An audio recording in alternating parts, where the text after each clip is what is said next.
Did you swindle a guy out of the 1936 equivalent of $250,000 and end up on the run from both the crooked police and the mob boss you unwittingly ripped off? Did you narrowly avoid meeting an untimely end multiple times, unlike your friend and mentor who pulled the initial con with you? Did this all make you so upset that you could only think of one way to get even, and that was to go to Chicago and make friends with one of the few guys who might be as hot as you, to team up with said hottie for the big con of a lifetime?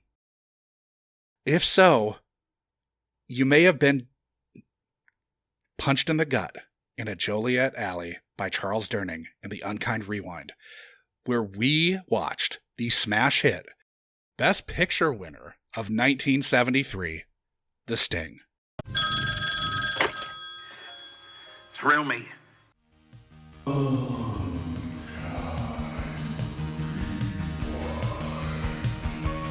gonna name you Coda.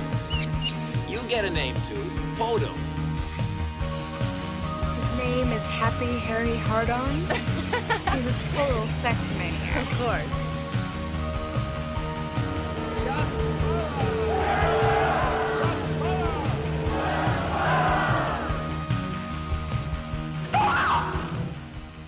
Greetings from St. Paul, where I, Josh Dugan, have been searching in vain for my old-timey grifter nickname to no avail. As always, I am joined by my co-host Sean McGrath. Sean, have you visited Edith's Head? Have you visited Edith Head on the Universal lot to be fitted with your stylish 30s threads yet? Yeah, except they gave me the outfit for like a hobo, like joke teller. Okay. So I'm like in like 56 wide jeans. Sure. Right. Yeah, like I don't know, 22 inseam.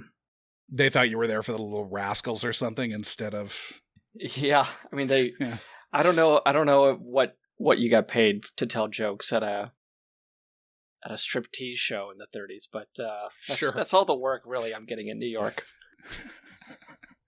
On the line this week, we're joined by podcast producer and movie show host Forrest Miller. Forrest, have you been working on your card tricks to roll mob bosses on their train car poker games? I wish I knew. This is one of those movies that really makes me wish I knew how to play poker. Yeah, like yeah. I've like there's plenty of, like, blackjack stuff like that. Like I've obviously played that, but like I really wish I knew how to play like a good game of poker because it seems so fun. Yeah, especially if you're drunk, if you're playing the part of the drunk asshole like Paul Newman is here. Well, especially if you're like seamlessly cheating too, Forrest. That's the thing too, because you could learn all the ins and outs of poker and still be kind of taken. I think you want to win too a little bit. Mm-hmm. Yeah, but it reminds me of the Sopranos scene where they take down Junior's game. It's like the one thing that Tony lets Junior still do is like run his card game every month or whatever when he's like, sentenced his uncle to oblivion. And it's like, I don't know, like those games look so much more fun. But yeah, it makes a lot more sense that it's $256,000 that he adjusted for inflation. Yes. Yeah, like because I remember being like younger, I'd be like 11,000 doesn't seem like really the guy they're gonna go to, like they're gonna kill this guy and his his like basically uncle his con artist uncle for $11,000, but it's like, oh no, that was like a quarter of $1 million. Yeah. And that's mid depression. Yeah, well, because they say in it, they're like yeah, it's the middle of like they remind you at one point, they're like in the middle of this depression. Just to like remind you, like, oh yeah, this is, which it's the 70s, and it's like it's what is it, 70? Yeah, 73. It's like the same time. Yeah, as, like, it's like 36, 37 years earlier is when they're setting the movie. It's like if we set a movie today in like 1988. Yeah, it's like Stranger Things, but like even more recent than that. Yeah, but it's also like it's the same year as like I mean, not that they knew this was going to happen, but like the OPEC crisis, which was like one of the first, one of the big things that really like freaked Americans out. Like, oh shit, this economy that we're like living through is under is on a very hollow base. Like before that, they didn't really have that thought as much. I mean, I think there was another like oil crisis during the oil shock during Nixon or something, like before the actual OPEC crisis. But like, so they're kind of feeling this precarity at the same time, going through this moment. This is probably the earliest in any episode, Josh, you can back me up on this, that we got into OPEC. I don't know what the timing is right now, but it seems pretty quick. Okay, Josh. The crazy thing is, and you're not going to want to hear this, but looking at the inflation calculator, that $11,000, in 2020 was $200 or $3,000. So in fucking 5 years, oh my god, that's been inflated by $50,000. So did you do the math on the big take when he brings 500,000? I mean, I can do it real fast. Yeah. So when Lonergan brings 500,000 in 1936 or whatever, that's got to be $11 million. I knew I'd looked it up at one point. Yes, 11.6. Yeah. Yeah, $11.6 million, pretty much. So when he is really feeling it, right? Like, because now you think, I know, like $500,000. You're like, all right, well, that's like an all right, like, couple bedroom house, maybe if you live in like the middle of the country or something. And like, I feel like he could throw that away. But you look at it, it's $11 million. It's like, oh fuck, he's not. I'd go back in. I'd be like, look, the bodies are in there, sure, but I'm going back in. I'm not. Which means that at 11 at 4-1, that horse would be pulling in a $44 million pull. Well, it was to place, wasn't it? Though, like right. the whole. He puts it down. Yeah. He puts it to win, yes, but he was supposed to put it to place, which I think only pays off like half the odds, right? I don't know if that's true. If you pick it to win, if you pick it to win second, though, like it's not like he gets either. Well, first the odds are to win, but I think the payout diminishes when you're saying to place or show. It seems like it would be just as hard to pick a horse to come in second, but what do I know? I'm not the I'm not the horse better that you are, Josh. I've been to the track multiple times. Yeah, you bet on the ponies.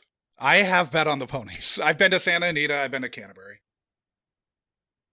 So, Forrest, why don't you tell the listeners who thought nothing of the massive chunk of change that they just swindled out of a guy and couldn't know what's coming for them because they missed your Q's and T's installment last week a little bit about yourself? Yeah, introduce yourself to those people who are walking around with a handkerchief full of Kleenex. My grift, as we call it, is Movie Night Extravaganza. It's not a very good grift. I think I really lose money on it.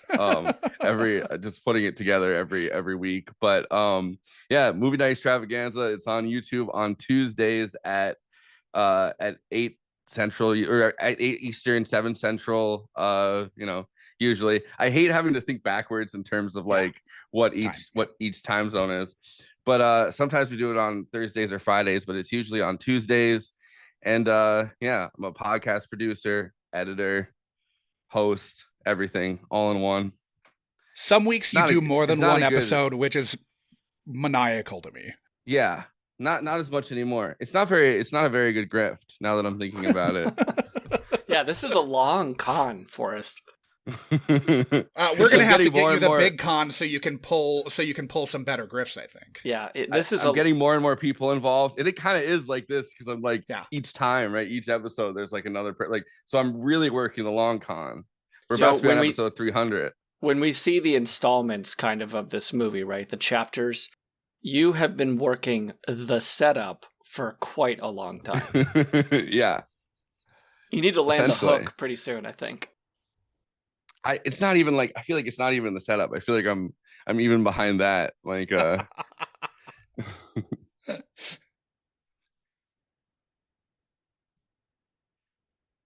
sorry. Pardon me, I don't have a cough button. By the way, I like how grifter at this point was just a job. Like, well, that's because there weren't any jobs. Yeah, but the movie's based on like a book that was based on these two, the Gondorf brothers. Yeah, and so like there were people just running around and they're like, "Oh, what's your job?" And it's like, "Oh, professional grifter." Yeah, it's on a business card. Yeah. Grifter, you see, I'm coming in here to try to grift you out of money, see? They have a little business card making machine that like Jim Rockford does, where he makes up fake business cards about all the different jobs he has. So before we delve too far into the misadventures of Depression-era grifters, where can our listeners find you, Forrest? Well, Movie Night Extravaganza on YouTube or on Twitter at Always Flacco. We're also on Twitter as Movie Night Extravaganza. We're on Twitch. We're on, all the places you find things, really. Instagram. Yeah. They all have Movie Night Extravaganza accounts. And yeah, I had more to say. Your personal handle's pretty much always Flacco everywhere, right? Yeah. Yeah. And then it's Movie Night Extravaganza, sometimes Movie Night Extra. Yeah, depending on how many letters. Yeah, depending on how many letters you're allowed to put in an at. Yeah. So last week I said that I saw and loved this when I was a kid. Saw it a couple times, but it had been at least 20 years since I had last seen it. Sean, what was your history with this thing? Yeah, pretty close to that. I'd say, God, 20 years. I mean, this movie never really goes away because it has such, bona fides to it. It's an Academy Award winner. I'm certain I've seen the poker scene on the train more recently, but yeah, for the most part, sitting down and watching it end to end, yeah, probably college. And Forrest, how long, just to refresh the audience, how long do you think it had been since you had last seen this? Yeah, I had to have been in middle school. Like I had to have been like 8th grade, probably. Okay. Okay, so getting into the pre-interview, the first thing that popped into your head when we told you that we'd chosen this thing was that sleepover in middle school at a friend's house where you watched it because his parents had a copy. Was there any point at which you were taken back to that moment in time when you were rewatching this time? I mean, so the part that I really remember that stuck out to me from that time, like that was really in my head, was just like the ending where everyone gets up and they're laughing after the whole big con is over, and they actually like hustle they hustle Lonigan or whatever out of that room, and he's like on his way, and he's like, my money, like that's when it like, so I really had made it through the whole movie. But I mean, the ragtime takes me back to it too, like it's the Entertainer and the Marvin Hamlish soundtrack, redoing all the old Joplin pieces. I wonder if he got paid, because that, like, the soundtrack sold 2 million copies in the US. Oh, he has got paid. Well, but I don't know how much you can get paid if you're reworking someone else's, like if it, and I guess it had been, maybe some of the stuff had probably been more than 70 years, so maybe it's not. Yeah. I don't think by this point, because it's all of those tunes, as Amazon helpfully pointed out, I guess, that this stuff was like, it was from the 1910s. So by that point, it had been like a good, 70 years. Or the 60 yeah, it was from the turn of the century into the, because Joplin died in 1917, I think. So it was like turn of the century to into the teens. But I know they had issues with clearance. The Entertainer hit #1 on Billboard's adult contemporary chart when this came out, and it hadn't placed since 1910. Yeah. Also, like, as a person of color in like the turn of the century, he most likely got screwed out of most of his rights. Oh yeah, I'm sure, for this music. Yeah. So like 100%. It's entirely possible that like there was no money kicked back to the Joplin estate. But they were having to. They almost had to go with just like a contemporary like jazz soundtrack because they were having issues clearing all of the songs. Okay. Fuck, my guy died of tertiary syphilis, and they put him in a pauper's grave. I feel real bad now. It's like anytime you see like a black artist from anytime you see a black artist from any point in the 20th century, you're like, oh man, someone screwed them out of money for sure. 100%. But then you see like someone that is like, oh yeah, like 1909, 1910 is when they're putting out like, their top hits, and it's like, I don't want to know what the fuck happened to them. Yeah, they're in a potter's field somewhere, like not very entertaining. No. Or a lot of them were killed. he was in the Manhattan State Hospital and they put him in a pauper's grave that remained unmarked for 57 years. So like a few years before, this movie came out, and his song once again hit number 1 on the top of the charts. Like they're like, maybe we should put a little marker here for my man Scott Joplin. Yeah, the least we can do is like get a few $100 together to get him a grave. This is like selling more than like Eagles albums. 2 I wonder if you can find out how much 2 million copies. Yeah, in the insane. US. Yeah, I wonder if you can find out how much money Marvin Hamlish made on the Sting soundtrack. More than Scott Joplin ever did, I'm sure. Yeah, for sure. So, throwing to the first clip, we asked you what you remembered the plot of The Sting being. And you said... I remember being like a heist movie with Robert Redford and Paul Newman. And I remember feeling like, oh, this is a very old movie. Those are the things that I remember about it. But I mean, I love Robert Redford as an adult. Yeah, he's the GOAT. And I mean Paul Newman too, but like Robert Redford really is like an incredible actor. And I've seen things from around this time period that he's been in, obviously, but I haven't gone back to watch The Sting. So a heist movie, Paul Newman, Robert Redford. Anything else significant that still is rattling around in your mind from memories of this movie? I mean, just all the ragtime. Yeah, sure.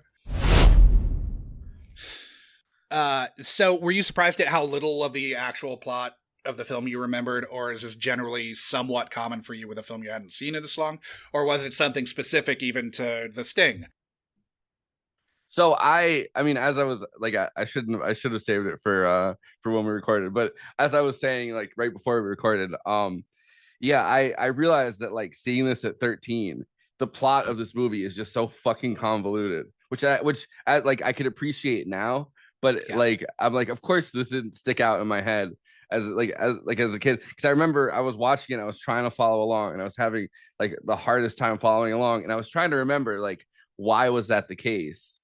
And like rewatching it now, I'm like, oh yeah, because the whole thing is like a complex like mess, like not a mess in a bad way. Like it's a really good movie, but every single time he fucks up, which is a lot. Like Robert Redford as Johnny Hooker, which is a great name. I love that name for a 1930s grifter. But every time he fucks up and they realize and he like lies about it, they have to go and they have to add another like 30 people to the big con. So like there's that moment where he's talking to Henry or whatever, and Henry realizes like there's people trying to kill you, and you didn't tell us that there are multiple people from the guy that we're trying to take down for this amount of money, and they've sent people after you multiple times. They've seen your face, and there's a cop that's trying to kill you, like Snyder, who's the guy that I always think of with the Muppet movie, who wants to take Kermit's legs.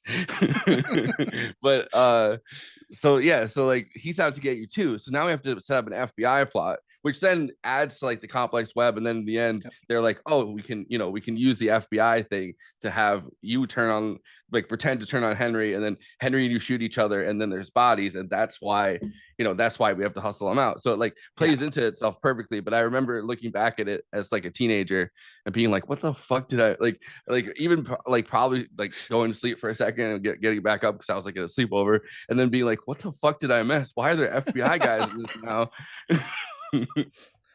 Yeah, this is not a movie where you can kind of really walk to the kitchen to get yourself a beer. Yeah. You have to be paying attention and taking notes, which I did. Yeah, I have a lot of notes. So, having seen more Redford films as an adult, does it strike you that this is his only Oscar-nominated acting role? Does it strike you? That's crazy. Because he's been he was in so much formative stuff, like, even like All the President's Men, like, which is something that he put together as like a project. Like he found out about Nixon, and I remember the whole story because I've watched it. He was doing I think it was The Candidate. He was doing The Candidate, which is a movie I love. But he found out while he was on a press tour for The Candidate that everything was happening with Nixon and Watergate, and he was like literally talking to somebody on a train, and somebody on the train was like, "Did you hear the news about Nixon?" And Nixon's going down, and obviously Robert Redford is lifelong liberal, which is they made the candidate to literally troll George McGovern pretty much, like having given up. I'm pretty sure that's who it was, having given up all of like a whole bunch of his like core beliefs or whatever. He was like pissed for the rest of his life about it. Yeah. Yeah, it is kind of glaring. I mean, he did pull a Best Director Oscar for Ordinary People, yeah. Ordinary People. And he was nominated a couple more times, I think. Wasn't he nominated for Quiz Show?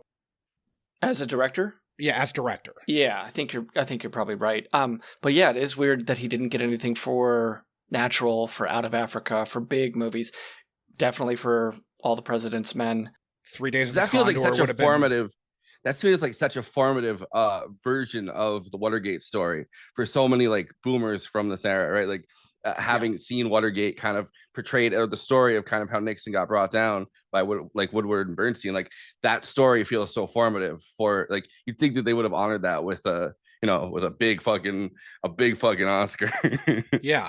There's probably a thesis on this, but the 70s, when we look back at cinema in the 70s, it has this dark edge to it that, like, there's a grit to movies of the 70s, and it's been lauded for having that type of grit. And we look at all these characters and actors that kind of came out of that and took, like, say, Academy Award hardware home. And Redford doesn't have that, right? Redford doesn't have that edge that, like, a Pacino and a De Niro and, like a Christopherson. Nicholson. He didn't have that, and I wonder if it worked against him in such a way where it was just like, you have been genetically blessed so well that we can't kind of see you as anything other than a movie star and not kind of a lived-in, drug-addicted, homosexual hustler type of role. I don't know. I mean, again, somebody smarter than me has probably written exhaustively about that. But there's the whole thing with didn't he want to be in The Graduate? Yeah, Nichols basically asked something about, like, have you ever struck out with a woman or something? And he's like, what's that? What do you mean? Yeah. People were sharing like that story, and like a few other of his, like, Robert Redford has never gotten rejected by any woman stories on like the day he died, a couple weeks ago. Yeah, like a bunch of jokes about Indecent Proposal, where it's like, this is just off the how much would I have to pay him to fuck him? Yeah. But like, this is just off the top of my head. I also wonder the fact that, in 78 he co-founds Sundance, like, and I the wonder Institute first and then the festival. And I have to wonder if his the way that he kind of instituted himself within the filmmaking industry, right? Like this, as the filmmaking industry kind of expanded. So it's not just, the Academy as like the kingmaker, because the Academy is kind of founded to like avoid a union, but to like, well, and that's all largely a reaction to how hard it was for him to make All the President's Men. Yeah. But I have to wonder, like, instituting himself as like the institutional, as an institutional mechanism in filmmaking, right? Would it almost have felt if he had gotten from there, like, if they had given him like Oscars, right? Like if he had gotten consistently Oscar nominated, I wonder if they would have felt like it was a fix, or like felt like somebody was, somebody behind the scenes, Robert Redford was organizing this kind of thing. And I wonder if that makes it so that, people are less likely in the actual Academy to like nominate him for anything. I don't know. Sure, maybe. Yeah. Especially the more like traditional institutional people, because obviously like the Sundance Institute is so much about like building up independent cinema. And I mean, to me, I honestly don't know if there's a more important fucking person in Hollywood history than Redford. Like for what he does for fucking cinema, what he uses his fucking massive celebrity that this film helps build. He uses his massive celebrity to get fucking independent films made. To like foster independent filmmakers like careers, like that's fucking crazy. I mean, like already having done environmental activism, already having done, used his credibility kind of to help multiple like very liberal presidential candidates, kind of throwing his weight around that way. And including I guess he didn't really help George McGovern out that much, because the candidate stuck with him for the rest of his time in politics. But like, it's like he feels like he kind of takes this institutional heft that he builds up throughout just being very pretty and in movies and doing a good job, obviously, but like just kind of being like this giant heartthrob, and he throws around his weight quite a bit from There's there. something that we've heard a lot more probably in recent history about how you have to campaign to win, about how you have to do press tours and how you have to like do these shows, and how basically winning an Academy Award comes with this enormous pressure to like play the game and play ball and like do the steps. There's probably like, PR people that are advising on what you need to do in order. And Redford just has an air of not giving a fuck about any of that. None whatsoever. Yeah. And so, I don't think he ever really missed it. I think having the achievement of winning Best Picture and Best Director, by the time he's late 40s or something like that. I think it's yeah. Maybe almost maybe 50. early 50s. But... Okay. What else do you need to do? You don't need to ingratiate yourself in any other way to pull, a Best Actor award for The Natural. I also think back then 44.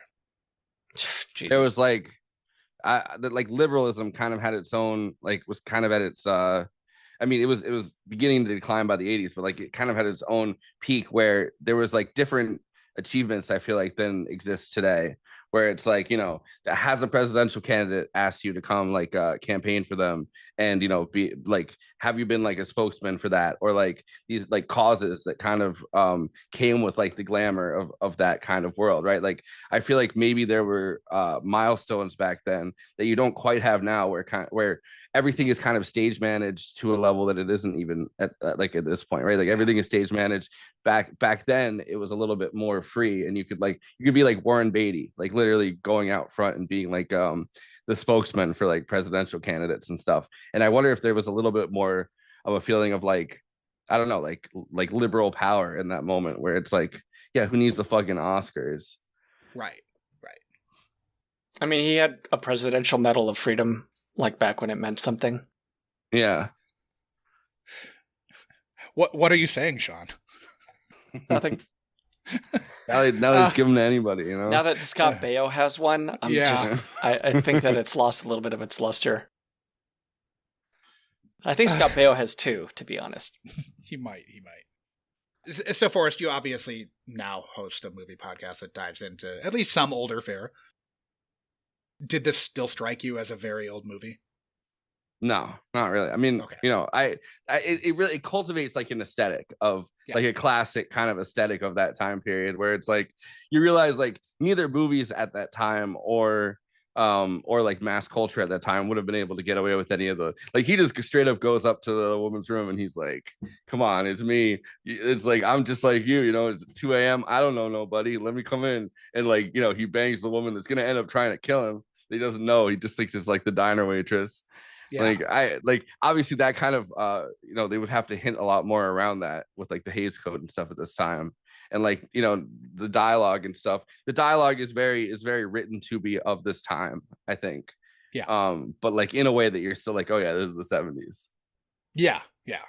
They're still they want the PG rating, but it's still like got an edge to it that wouldn't have been present, 7 I mean, you years see earlier. his friend you see his friend's body just shot down, and like you see I mean the scene where obviously you see the woman get got right in the head, like they're like the PG rating here feels a little bit like I think you have the burlesque too, like the obviously they're pasties and whatever, but you still have the burlesque scene. Like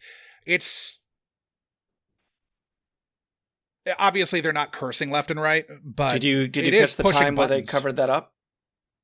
Huh? Did you catch the time where they censored an F-bomb? No, I didn't. So when they first meet each other and he's giving Newman the cold shower, he's sitting on the toilet talking to him. Okay. He has a line where, Luther told me, you were one of the best. He didn't tell me how much of a screw up you were. Oh, You watch Redford's lips in that scene. He does not say screw up. So Yeah. I think that, this is probably, Well, allowing some burlesque, allowing some violence, but by God, you could not say an F word to get that PG rating. well, they reshot the whole first week. Because George Roy Hill didn't like what he shot in the first week, but I wonder if some of the first week, maybe the tone was different, and that's a shot from the first week. it's possible, yeah. I mean, the ADR, whatever, it's fine. Yeah. But it's further. It's a 2-shot, so it's not close up on Redford as he says it. But yeah, I watched it a couple times. I mean, the first 30 minutes I think are a lot grittier. Yeah, before Newman's in it. Yeah. Because I think Newman comes in at immerse you minute in 26.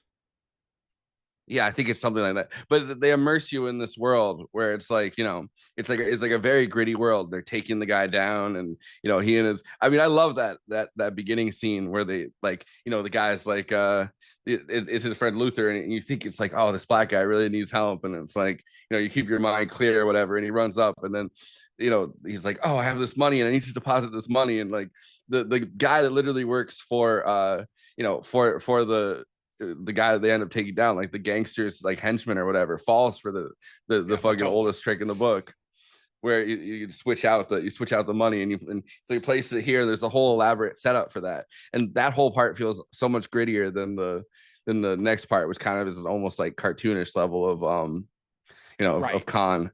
Yeah. Do you have any specific memories of your mom and her affinity for Redford?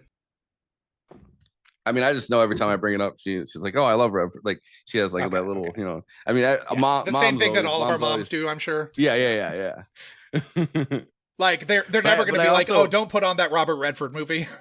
Yeah, but I also remember as a kid, I used to love the Newman's own cookies, and I would have them all the time. And like Paul Newman's face was just right in the cookie, like on the box or whatever. And I felt like they were healthier than Oreos, which really, I mean, kind of, but like not really. You know what I mean? Like it was probably a marginal improvement.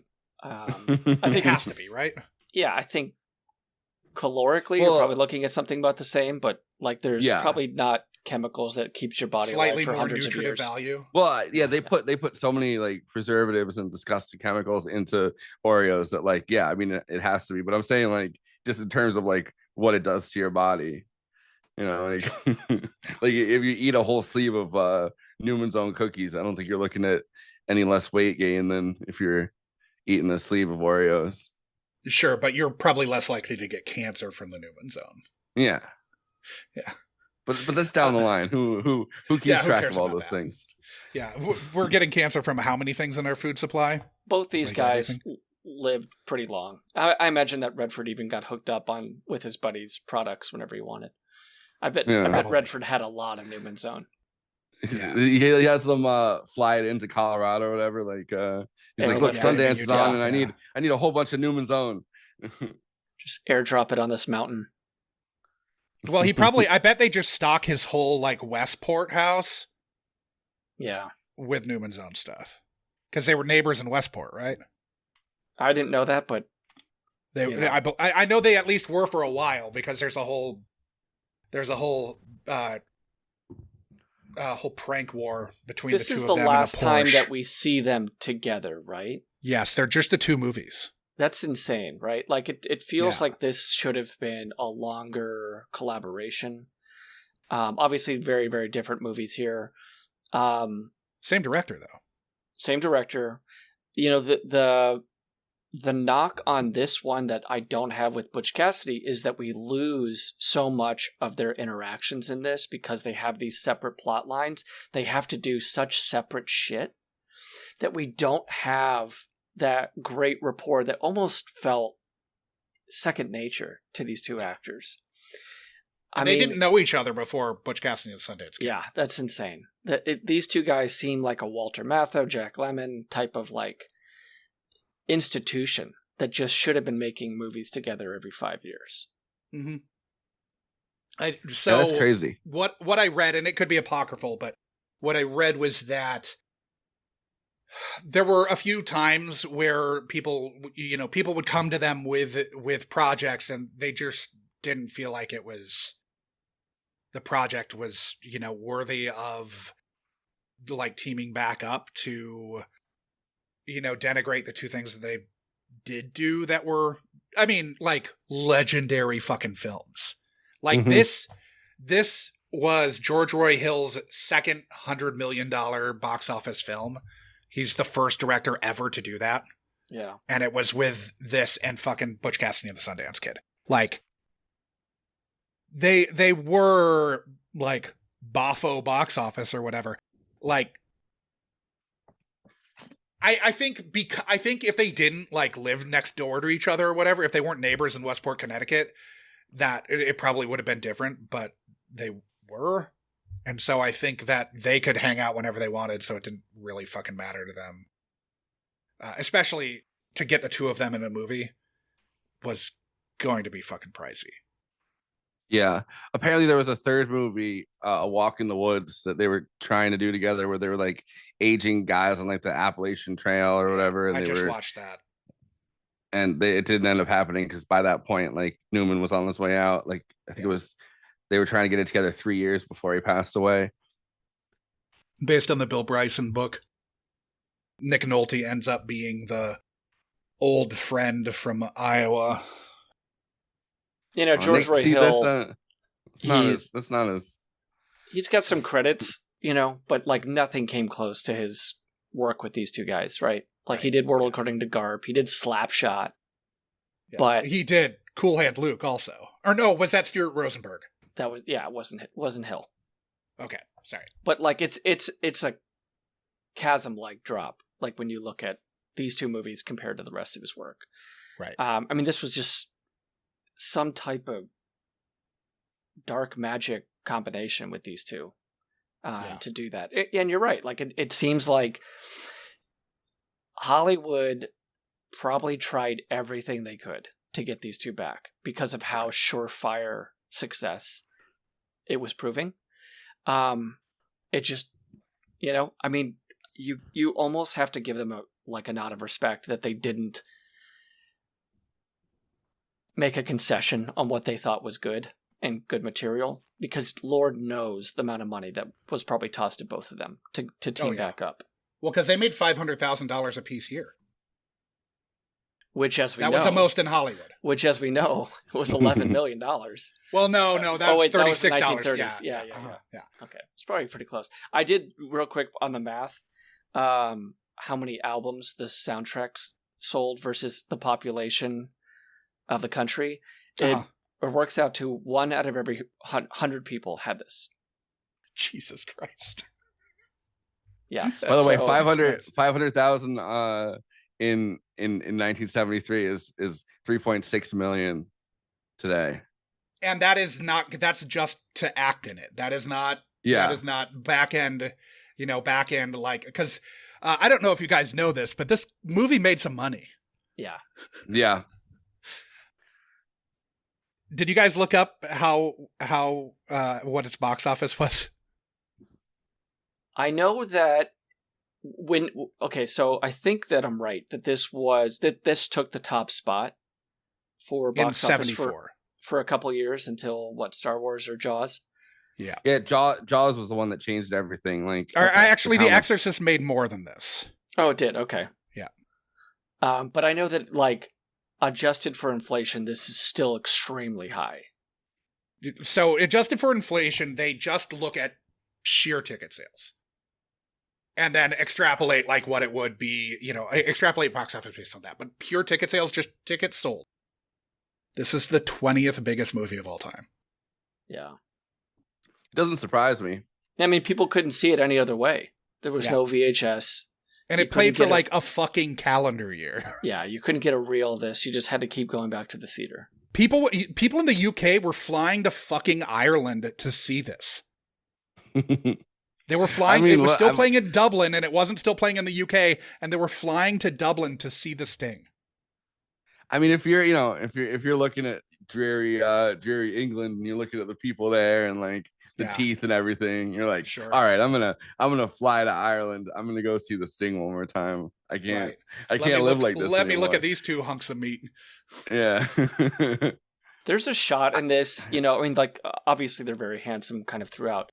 But there's a shot of this when they're both in their tuxedos and they kind of look at each other. And it's about, 5 to 6 seconds long between those two shots. And you just have to, like, exhale. I turned gay then. Because, you could, like, you hold your breath in such a way because the charisma just rivets you. Yeah. It is insane.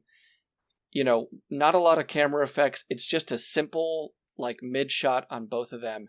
And in that span with those two guys over 5 seconds, it is startling how magnetic both of them are. And obviously we've been talking a lot about Redford, but like Newman was arguably the bigger heartthrob at this point.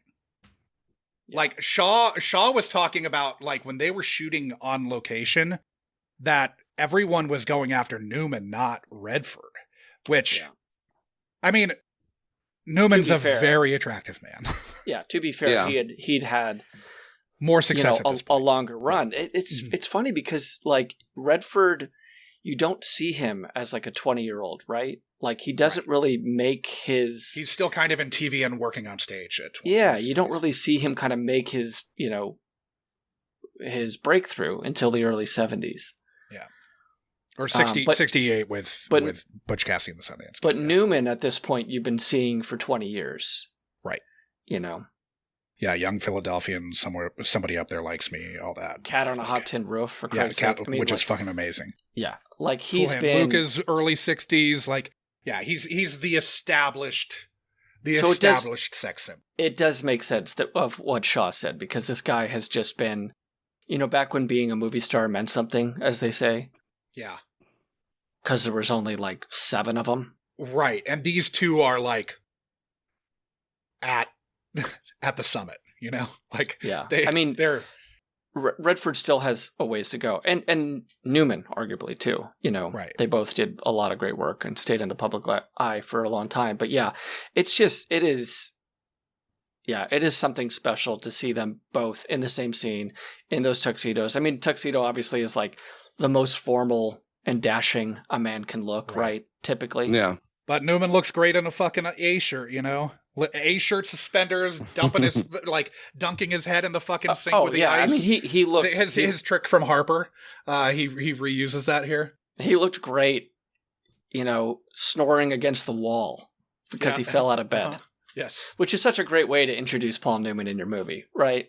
Yeah. Like, just the shittiest, most pathetic way to introduce a leading character. Right. Yeah. Well, did you guys see it's this and it's, who was originally supposed to be that? Who was supposed to be Gondorf? No. It was supposed to be Peter Boyle. Oh. In the original script, Peter Boyle was a much more like slovenly, like kind of failure. Uh-huh. And when George Roy Hill was able to get Paul Newman to join on, because George Roy Hill was the first one on, and Redford was hesitant in the first place to do it because it was, I think, and I'm like piecing together things from different places here, but I think originally David S. Ward was going to direct, and Redford wasn't really feeling that. Mm-hmm. Didn't want to take the risk on David S. Ward directing, because he had written basically, he had one other movie that came out the year before that was a bit of a mess because they had a first-time director on that. And that was the same like producer team, the two Phillipses and Tony Bill. And so Redford was leery. He liked the script, but he was leery about coming on if it was Ward. So it looked like George Roy Hill brought both of them in. But for a while it was Peter Boyle, and they had to rewrite the part for Newman because it's like, well, if you've got Paul Newman, Yeah. You gotta fucking lean into those strengths, right? Well, they have so I was looking at the kind of the timeline, right? Um so in 65, he's in Redford is in Inside Daisy Clover, and that's when he wins like his first Golden Globe for like best new star, Best pretty newcomer. much. Like, and that was was that with oh god, was it Goldie Hawn in that? Am I remembering that correctly, or am I Natalie thinking of Wood. two different movies? Okay, never mind. Him and Natalie Wood. But so he's like, he's an unknown quantity. He's an unknown quantity for the next 4 years, all the way until 69, which is when he's Butch Cassidy, the Sundance Kid. So he's still coming into all this stuff. And obviously he was in a bunch of things, like, I mean, there's like the classic Twilight Zone episode, and like, he was in Alfred Hitchcock Presents, which seems almost like they should be the same show at some point, because 100%. They like literally have the same anthology series thing that they do. But like, right, and they were both aired back to back on Nick at Night, like every fucking night for 20 years. And then you even see like Perry Mason is in his credits from like this time period. But then, so then by this point he's just like, what they would call like a bankable star coming into this. And like, obviously Paul Newman has been a bankable star for quite a while at this point. Right. So, 15, it makes 15 sense years that, easy. Yeah. I was noticing like both these guys and Robert Shaw and even our good friend that's and trying to steal Kermit's legs. They all have these same kind of intense blue eyes that they literally take the camera, they kind of wash out the like the saturation kind of thing in the actual film, so that these blue eyes, like all of their blue eyes pop throughout this movie. Like it feels like every single character in this has like the same, like not the same obviously, but like they all have like dazzling kind of blue eyes. Even the broken nose thug Robert Shaw has these blue eyes. Yeah. Must have been a contractual thing. They're like, all right, everybody in here has to have blue eyes. But it just kind of like they really pop with the way the filmmaking is. And obviously they have to with Paul Newman. Like there's no way they can use Paul Newman and not have his, like, I mean, half the looks are his, like his baby blues that he's showing off to the camera there. But like it kind of stuck out to me, because I don't know like how many movies really, like, I think of like everybody kind of has the same eye color and like the same style they kind of put the filmmaking through, I guess, kind of, or at least how many that I've noticed. I mean, so you talked a little bit about how when you were watching this as a kid, you'd sort of like watched this with a like trying to suss out like what your parents' generation sex symbols were. So did you have any revelations about the idols of your parents' generation while watching this now? I mean, they're just so hot, like, both of them. Like I it's like, I don't know. I mean, I feel like I've had a lot of revelations about that kind of thing, like just watching a lot of Robert Redford movies since then, right? Like, sure. You realize, like, some of it's the political influence, or the political, the political sensibility, I guess, that he represents, I think plays a lot into it. And like his outside curricular work, I guess. But it's also just, his looks are just, like, you can't even like, even as like an old man, he still had his like Robert Redford looks. Old Man like, in the Gun, he still looks fucking great. All Is Lost, he's like, what, 78 in that, and he still looks fucking fantastic. Like and he let himself age mostly naturally. Like, I don't think any of these guys like fully naturally aged, but like he let himself age. He wasn't a guy that you would see, he didn't Kenny Rogers himself. No, he wasn't a guy that you saw later on and you're like, oh man, he had so much work done. Right. Whether or not it was just a good dye job, he kind of kept some golden, some flax into his hair. Yeah, I mean, there's definitely like either a wig or it's got to be a wig, right? I don't know, man. If it is, it's a really good one. Well, he has a thing where it's like you can see some gray and some of his. Yeah, but it's always just hair. The gray right here at the like temple, Yeah. So I don't know about you guys, but I know I've been going down a bit of a rabbit hole of just watching Redford. And Sean, I assume you have, because I've been playing Cinequote for the last, 8 days? Yeah, Cinequote did, 8 days of Redford. And honestly, Josh, I could have gone like another week. Oh, absolutely. I was still waiting for ones. Yeah, I was waiting for movies. I was like, Charlotte's Web was underhanded, but well, I mean, if you remember, if you know kind of how we do it, we do some kid movies on Saturday. We try to do, I know. yeah. I'm playing giving long you enough. shit mostly. But yeah, I wanted at that point too. It's like I know that people are doing this, so I have to get kind of progressively harder, right? Yeah.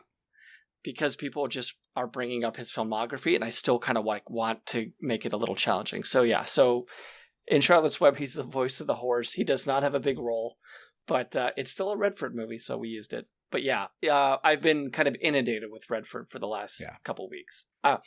When you guys mentioned Candidate, like my spidey sense went off too, because it's been so long. I haven't since I saw The Candidate. I want to rewatch that and Brubaker coming up here. Yeah, I definitely want to see those two. I want to go back and watch his comedies that he did kind of in the late 60s. I want to see The Electric Horseman too, which I've never seen. Yeah. And the clips I've seen of it look fucking awesome. Yeah. Have you been watching Redford stuff, Forrest? I've been watching less movies the last couple weeks because I just feel like, I don't know, like they're working on the house a little bit, so it's like I have less time that I'm just sitting in front of my computer. But I'm happy that I got to see Sing again, because it's like, I've been meaning to go watch more Redford movies even before he passed away.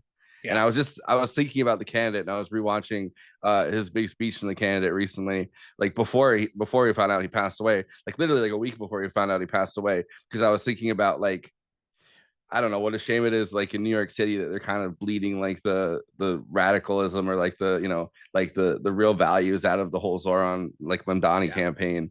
And like when he was like, oh, I'm gonna apologize to NYPD, I was thinking about like just that part of The Candidate where it gets so depressing that like you realize it's kind of just been bleached out of his whole campaign. Right. Yeah. All the principles they claim to have held. Yeah.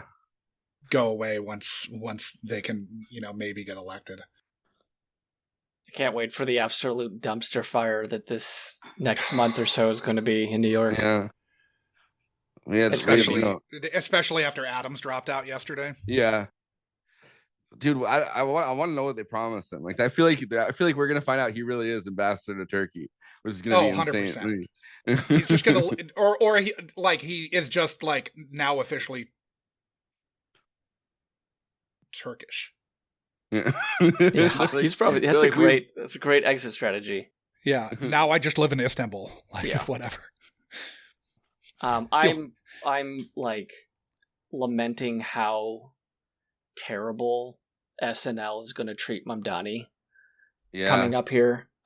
It's going to be some like sinister right-wing spin just to amplify everything extremist that they can find in him. It's going to be so lazily done.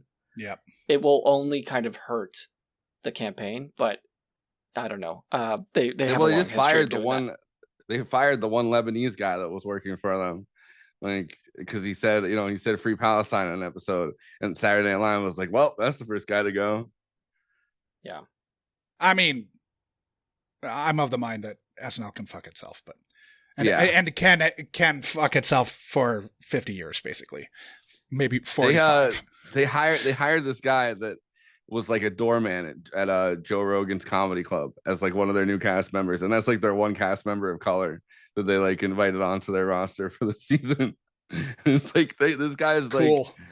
Like they used to hire people like in their mid-30s, which was so great because you had actors who had so much experience, and now they hire people who have like a good Q score who are like 24. Right. But like the era in which I was kind of brought up with SNL, like Kevin Nealon and Dana Carvey and Phil Hartman were not like impressionable 26-year-olds who had like a big following on Instagram. Right. And it kind of seems like that's where they're going for a lot of these hirings. Yeah, well, they've had like a lot of people talk about where they're doing hiring by like Instagram account and hiring by like TikTok account, and like Great. you have to show your social media presence or whatever to get hired by anybody.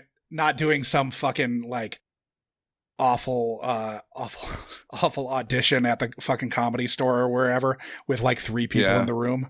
Yeah. I mean, as an actor in New York, I've heard that for a long time as well. Like, so much of it is about the game, which is why I like so much. I've receded so much away from that world in a lot of ways, because it's just like, it's so intolerable for me to kind of swallow my pride enough to like play that game. Yeah. But yeah, anyway, longer I mean, story.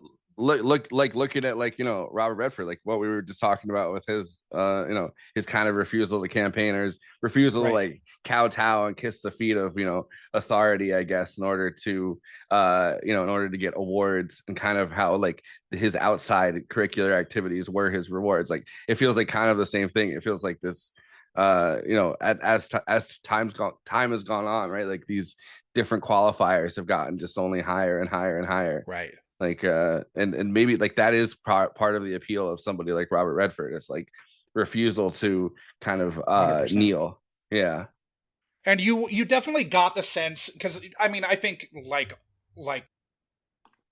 I'm assuming you two did the same thing, where you like watched a lot of Robert Redford like interviews and shit over the last few weeks, and it seemed like, and you know, people sharing stuff on social media because Redford was trending for a few days, but it really seemed like the Institute was like the thing that kept him going, and that was that was like the fucking thing he really cared about. So like it seems very clear to me that if you can make your own Hollywood in the fucking mountains in Utah, you know, if you can help people make movies there, that you're clearly not concerned at all about like the rat race, you know?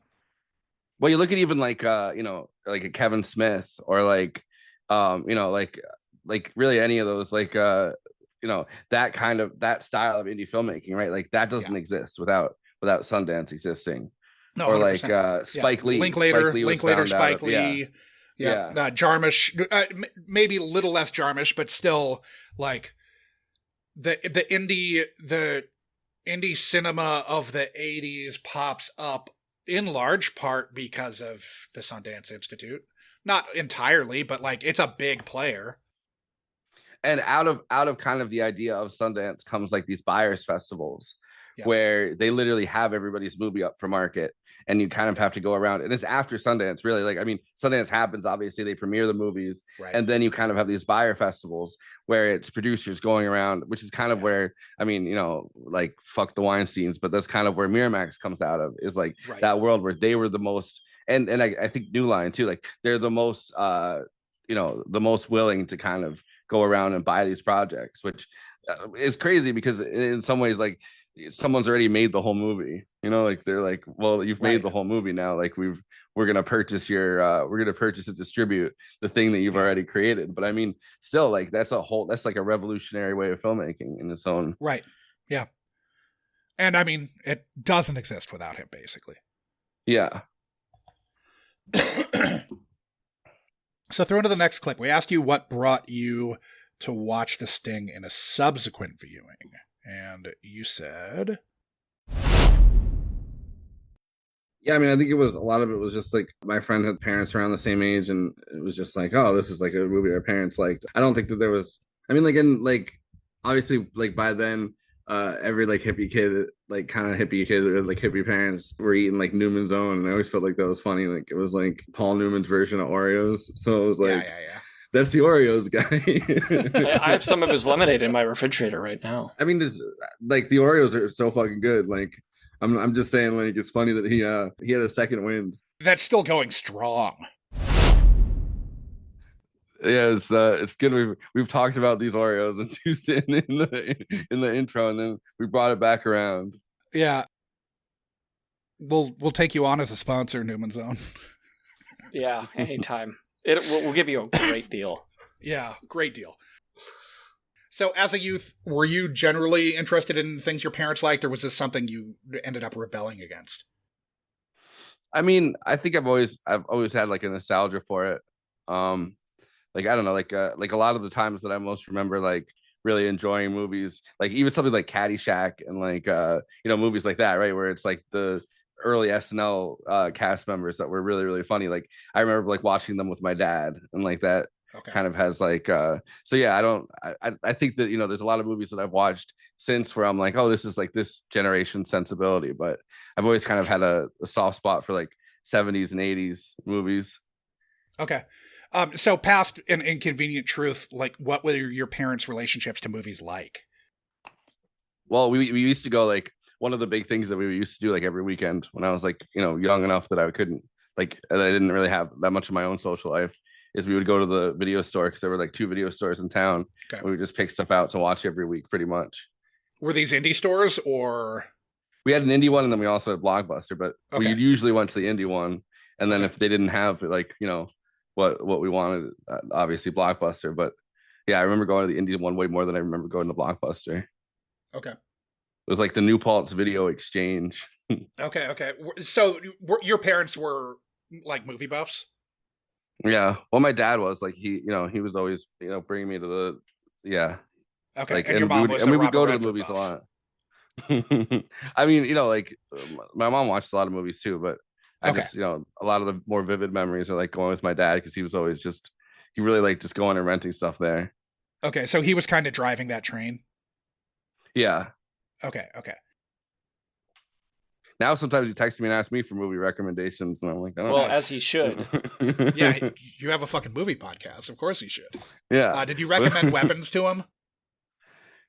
I haven't talked about it since I've seen Weapons, but yeah, I should. Weapons is so fucking good. I don't know. Would your dad like Weapons, or do you kind of have to? Do you kind of have to like change your recommendations a little bit to who you're speaking to? I don't know. He's not like he lives with his girlfriend now, and they're not. I don't think she's like a big horror movie person. Like I think she has to leave the room or whatever. When it's like, so that movie is kind of freaky for that. Yeah, I was just rewatching Weapons to my mom. Yeah, I was explaining the plot to my mom after I saw it, and she was like, "Yeah, I don't think I'd like that." And I was like, "Yeah, I don't do it." So, what kind of movies are your mom and dad separately into? Like, do they have different things that? Yeah, I mean, I remember really vividly, like, my dad was the one that like first got me to watch like all the Lord of the Rings movies, which because he was like a huge Lord of the Rings fan, and like Star Wars, and like, but then he also really likes like those comedies, like he likes like Caddyshack. I had to watch that a whole bunch of times because every time whenever the titties came out, he would like kick me out of the room and be like, get out of here, like. Or so there he was a gatekeeper for stuff like that, like it was you have to leave the room for or close Animal your House eyes or is whatever. another one. Stripes was like when I remember I had to watch Stripes like 10 times because it was like every single time that like the mud wrestling scene or whatever. He was like, all right, that's enough, get out of here. But he was a Bill Murray guy. Yeah, he likes Bill Murray, and he got got to tour Jim Jarmusch's house, and then he was watching because he was an architect in the city, so he like got to go see Jim Jarmusch's house and everything. And I remember both my parents really got into Jim Jarmusch after that, and like he's watching, one of my favorite directors. Broken Flowers and Coffee and Cigarettes, and like. Yeah. Did you have to leave the room for the full frontal nudity in Broken Flowers? I think I did see Broken Flowers when they finally got it on like DVD or whatever. But I remember like I got left at home when they first went when they saw it. And I was like, I wanted to go see that, and they're like, not for you.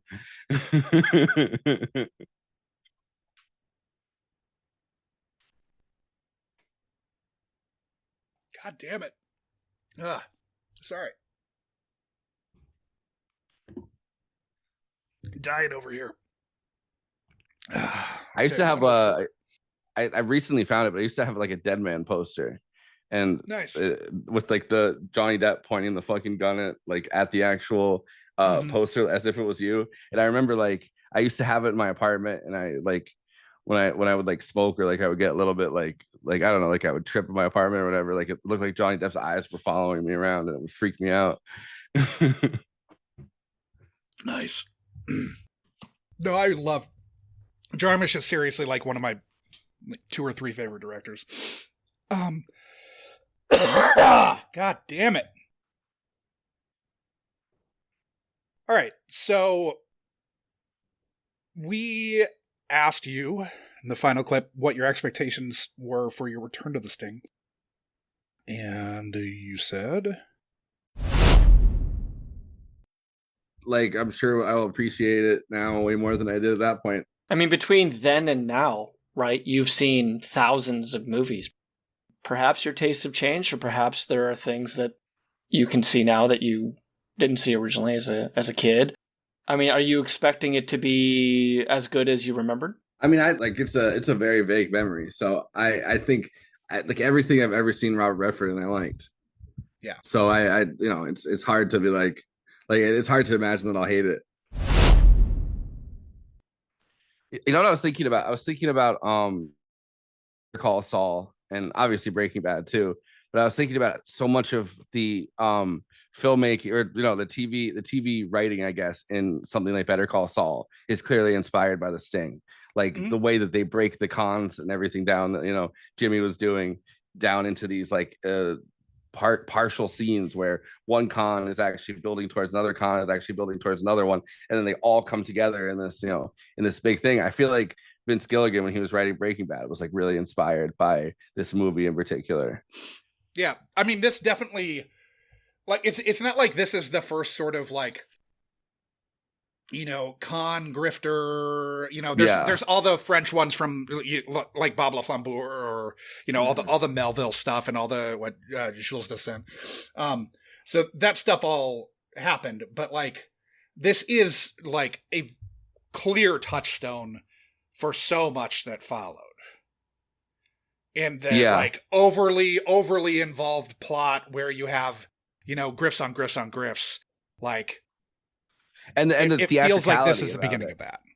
The theatricality of like having these things 100%. Where it almost feels like theater, and you have these characters and they're playing characters, and they've kind of built these elaborate identities around what they've kind of built in this way, right? Like that feels like it comes directly out of this. Yeah. You also see that with the kind of chapter markers that very much feel theatrical. Like these are acts, right? And we're separating this movie into something theatrical. I think one of the the best little touches is at the end when they're all kind of getting up and dusting off. It's the denouement, and Redford and Newman are kind of having their heart to heart. Redford's refusing his money, right? Yeah, he says he's going to piss it away. But you see how quickly, like, that team is turning that place and striking the set. Right. Right, which is a very theatrical thing. You get to the end of the show, like, another day is going to cost you this amount of money, right? You need to strike. You need to start taking things down. And as somebody who's done a lot of theater, like that process usually starts the next day. Everybody kind of comes in a little hungover because they've partied maybe on closing night. But in theater, you usually haven't stolen $11 million worth of money from a mobster. and the budget on that is, you have 100 people, all actors who are working for you there, right? Right. It was, having that little scene with Twist where he's kind of like, in a way, auditioning people. They're coming in, they're saying their resume, they're talking about what jobs they've worked on.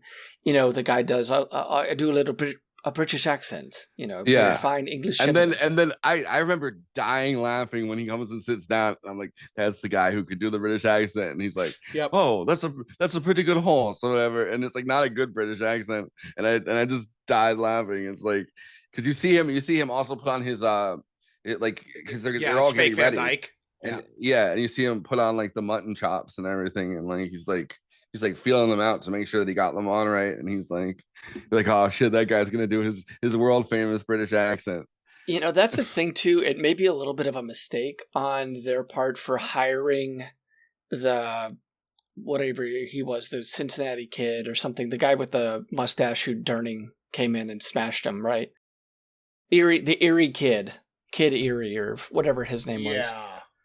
It's Joe Erie, right? Joe Erie. Okay, I thought he went by. I'm looking it up now just to check, but that seems to me. I think he said he was Joe Erie. He's like the Erie. Like I think he said both. Yeah, he's known as the Erie Kid on Wikipedia at least, but because he tells Twist that he was a friend of Luther's and he wants to do this job, but it's a huge risk, right? Taking him on, and I don't know if, like in reality, if they were really doing this, if they would have brought him on, because Durning, the cop, knows this guy and knows that he is a hustler. And so when Durning comes into that club in that last scene, he has to think that this is a illegitimate business. He can't think that anybody there is a hustler. And I think it would be an incredible risk. But an OTB would still have lots of fucking degenerates. And like, I don't think that in and of itself is enough. That Erie Kid being there is by itself enough to be like, oh, this is all a con. Yeah. Yeah, but he also knows to Durning at least. But he also knows that Robert Redford's pretending to be a guy other than the guy he is. Yeah. Like in that scene. So they've told there's two different stories where he's a random guy, because his whole thing with Quint, or Quint from Jaws, Robert Shaw. But his whole thing with Robert Shaw, right, is that Robert Shaw is already chasing him down, and he knows that Robert Shaw is chasing down Robert Redford, like that character, right? But and he knows that character as a different name. I think the name was like Smith or something that he gave. Well, he knows him as Kelly, right? Yeah. So he's giving him. So there already is that kind of clash of things. I don't think they would have done the FBI thing the same way if he didn't go, oh yeah, by the way, there's a cop chasing me. Yeah, so right. But that's how they keep Durning in check too, is because Durning is there at that like abandoned warehouse where the FBI is set up. Like, but they've already got their grift. They've already got their grift going before he says, hey, by the way, this cop is chasing me down, and they have to loop in Durning as a separate character. So they've kind of already got this. Bring in going. Dana Elcar from MacGyver to be the FBI agent then. Which I don't know what it would have been as a thing if. I mean, maybe they would have kept the FBI agent part, but like really what allows them to get away is the FBI running in. So it's like, I wonder what their grift would have been if they didn't have to get the FBI involved or whatever. Or maybe it still would have been the FBI. I would guess it still would have been the FBI, right? Yeah. Yeah. They do such a good job of making sure that whenever the feds are talking to Redford, right, that Durning is always there, right? We never have an unnecessary interaction between the feds and Redford, because of course they're all in on it, right? Yeah. And so it's just such, like, as you go back, and once you know that and you kind of go back, whether you remembered it or whether you're watching it now for the first time, spoiler, that they do such a great job of like bringing you into that world so that you're convinced that Redford is selling him out. Did you know? Yeah. Did you know that the actors didn't know either? Oh, interesting. The actors were only given parts of the script. Like they shot 3 different endings. They all had to sign. Anyone who was in the room for any of the 3 endings had to, like, they shot the end with a skeleton crew. The entire movie, they were like, George Roy Hill was playing games with perspective with the actors and only letting them see certain things happen. So they were genuinely in the dark on things, which like is a lot fucking of work. wild. Like this movie, from my understanding, took a while to film. Yeah, that's crazy. It also gives you options of either expanding things outwards or choosing a different way that the movie could end. Right. In the end, I guess Redford didn't see this movie. This could be apocryphal. This is IMDb trivia, so who knows if that's true. But Redford apparently did not see this movie until 2004. That's crazy. Because he was shooting the fuck was he left to shoot something right after this, like when it was basically finished, and so he never saw it on the festival circuit, or never saw it on the like circuit, never saw it like at the premiere or anything like that. So yeah, here it is. The Sting, the movie Robert Redford refused to watch. And he says on this until he said he stared at the screen of one of his until it wasn't until 2004 that he saw it for himself. To be 31 years to actually see the Sting, I could enjoy it in the sense I was no longer looking at myself but the character on screen. I know he had a problem. He did not like watching himself act. I mean, I wouldn't either if I was. I've heard that before, and I think that there's probably a preciousness that he may have had with this movie and working with Newman, that you know, keeping the memories of the production intact. You know, it's like I heard something about how Carlton Fisk never watched the highlight of him hitting the home run In Game 6 of... Yeah. because he didn't want his memories to be affected by what he was seeing on screen, right? And I think maybe there was a little bit of that of Redford wanting to preserve and be careful with his memories on working with this movie and not seeing it through the prism that we all see it through, which is the movie. Yeah. Did you guys look into see anything about their prank war that happened on this? A little bit, yeah.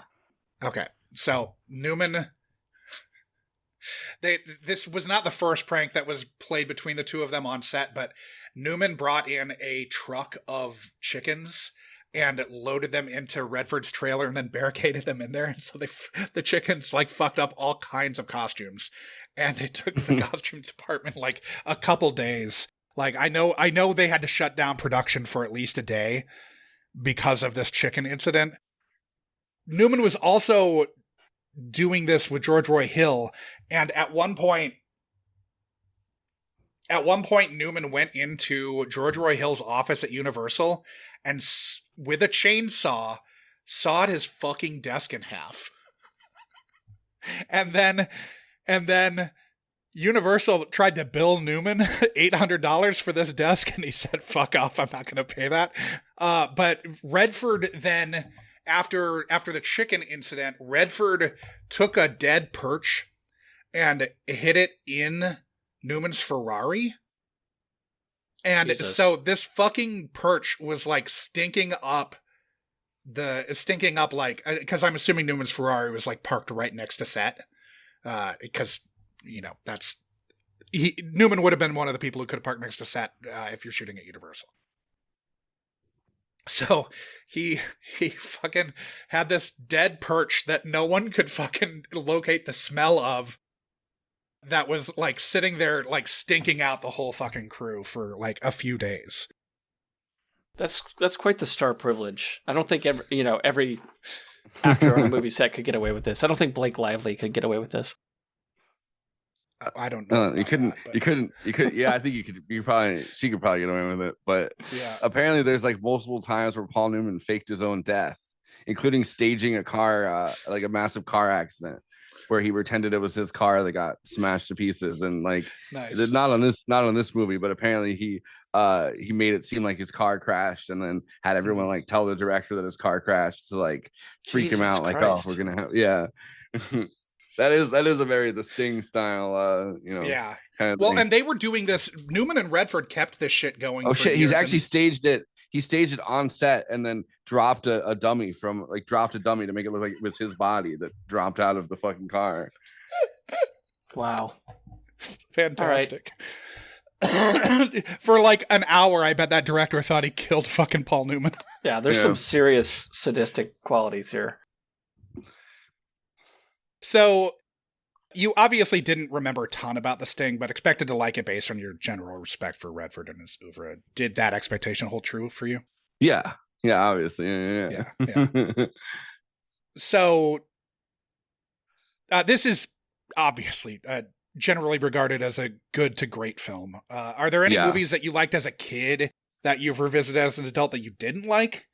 Upon rewatch? I mean, if something was bad when I was I'm afraid it's going to be bad, at least as an adult. Like I generally don't watch it. Okay. Again. a second. I don't know, a second time. But have you had any I like to incidents keep those. where you were surprised to not like it? Not that I can think of off the top of my head. Okay. Just if I'm curious, afraid since of that, that's sort of genuinely, the like, general thrust yeah. of this podcast that we're obviously not going to be able to speak to with regards to the Sting. So, is this one you'll be tempted to revisit sooner than the 15-ish years that it took you to rewatch it now? Yeah, it's good. It's just like the cons on cons on cons. Like this feels like a movie like I might not watch like in full, but I'll definitely watch like scenes from the fucking card, the poker scene in the train. Yeah. It's fuck, man. Newman's so good in that. When he keeps saying the wrong goddamn name and keeps getting Lonergan like more and more and more incensed. You know? Yeah. It's. I still don't know. Like they do, they have this great switch, right, with the hand model, so to speak, where he's doing the card tricks. And I had to watch it twice to see. It's probably the same guy who does the balls in Labyrinth. Yeah. We should actually look into that because there was a hand specialist who did the crystal ball tricks in Labyrinth, but the card work, right, that supposedly Gondorf is doing is so brilliant and like so effortless what he's doing there. And you really have to. He does such a great job. George Roy Hill, or different guy. Okay, Micromotion did it for Micromotion. Jesus. Okay, but the guy doing the card tricks here, right? Is really great. And at the last second, he takes his hands out of frame. They cut, and then Newman sits down in that chair. So it's not a Texas switch, so to speak, because it's not done in camera, but it is really, really close to being seamless. It's seamless. The cut you can't really see. Because all Newman has to do then is just sit down and put his hand back in the shot. No, he just has to flip back the fan that the guy has spread out, showing all the cards. Now he just has to turn that back, and it probably something that he practiced quite a bit. But I don't know how he does the switch of his cards, right? We don't ever see that. It's something that we see. He has a shit hand, and then he has a great hand. He has a great hand that is supposed to lose to a better hand. He has 4 threes, which is amazing. You would bet every fucking you'd go all in on 4 threes. And it's supposed to lose to 4 nines. And so how he gets 4 jacks is like one of the great mysteries of this movie, because 10 minutes prior, we see him doing all the ace flips, cutting the deck, flipping the ace. We don't see him doing that, but we see his character doing it. Yeah. But to know how he was able to do that in that room with Robert Shaw's thug sitting behind him, right, is insane. Well, he does go into his shirt pocket right here. Yeah. So I could see it coming in that move somewhere, whether it's in the sleeve but I can see it coming in that move. But because of the stakes of that hand and the amount of money, every character is turning, right? Every character is now like riveted by the action of the scene. These guys who all hate. It's a small who room. all hate Henry. He is cheating in front of a ruthless gangster. Mm-hmm. We see Robert Shaw cheat with the deck, right? How he floats that deck down to his lap and hides it away in a handkerchief. Right. We don't see how Newman gives himself 4 jacks. But yeah, the look on his fucking thug's face. Yeah, I mean the look on everybody's face in that scene. Just the amount of money that they bet would have been, in today's money, like with inflation or whatever, it would have been $350,000. Yeah, it's a World Series of Poker. Because he asks for $10K more. Yeah, or was it 15? It was 10 or 15. I think it's 15 because in the end he wins 15 because yeah. But he says, Lonergan turns to the dealer and says, "Cash me in for 10,000 more." Yeah, and so like that by itself is like $230,000 or whatever right now. Yeah. Bonkers. Like, that's a shitload of money to win on a hit. So, let's move on to picking up the scraps. What have we not talked about yet that y'all want to talk about? Oh, so there is the scene that I think is, and I feel like Sean, as a person that does theater, like you'd like you probably picked up on this too. There's the whole part where he is they have to like do it on the fly because Lonigan decides he wants the thing to happen like right then, right? He's like, we have to do it tomorrow. So they have to go to the Western Union and introduce him to like his business partner to slow him down. And in that moment, they have the two guys come in as if they're going to do painting so they can take over the room at the Western Union. And then the other guy, like the Harold Gould, like that character, he walks out with them. And then they have literally just that 5 seconds that they have to, keep them in place. And then they call the guy that's already in that room on the radio and or whatever on the broadcasting. So he comes back in and then he's like, oh, they only painted like a tiny bit of that thing. But that whole like moving sequence where it's just it's 30 seconds in a Western Union building that they have to use to get him to believe that this is like a legitimate partner is just so good. Because it's like that does feel like one of those like Better Call Saul kind of scams where everything's like moving parts. But in this, I feel like everything's way more rehearsed except for that one sequence. Like even the balls to like call your secretary in that moment. Yeah. Right? Because he like legitimately presses down on the intercom to call his secretary. Yeah. Yeah. Knowing that by the time they're going to like quizzically wonder what the hell's going on and come back to the office, they're going to be gone. Right. And the acceptable losses of like the tarp, right? And the paint of just like, how long you'll clean it up. How long do you think that guy was sitting there looking at his partially painted fucking wall in that office? Like, are they going to come back? Like how long's their lunch? Because he looks at him and he has that line. And he's like, well, the managers, they don't care about us little people or whatever. Right. So he's he's like goading the class resentment of this guy within that moment to try to like to get him to believe, that his boss did that without him or whatever, without even like talking to him about it. Couple scraps for me, and then as they come up, guys chime in. But Luther's played by James Earl Jones' father. Yep. Yeah. Who was also my dad's vocal coach in the 70s. Whoa. Yeah. Awesome. Yes. Shout out Robert Jones. Did he give him that nice low baritone? Yeah, I think that's where it came from for my dad. Your dad doesn't mean Darth Vader. Yeah, I would love to have seen Robert Jones try a Darth Vader. Yeah. His father's father. Yeah. But this movie really could be just called Luke, I am your father's father. I'm your granddad.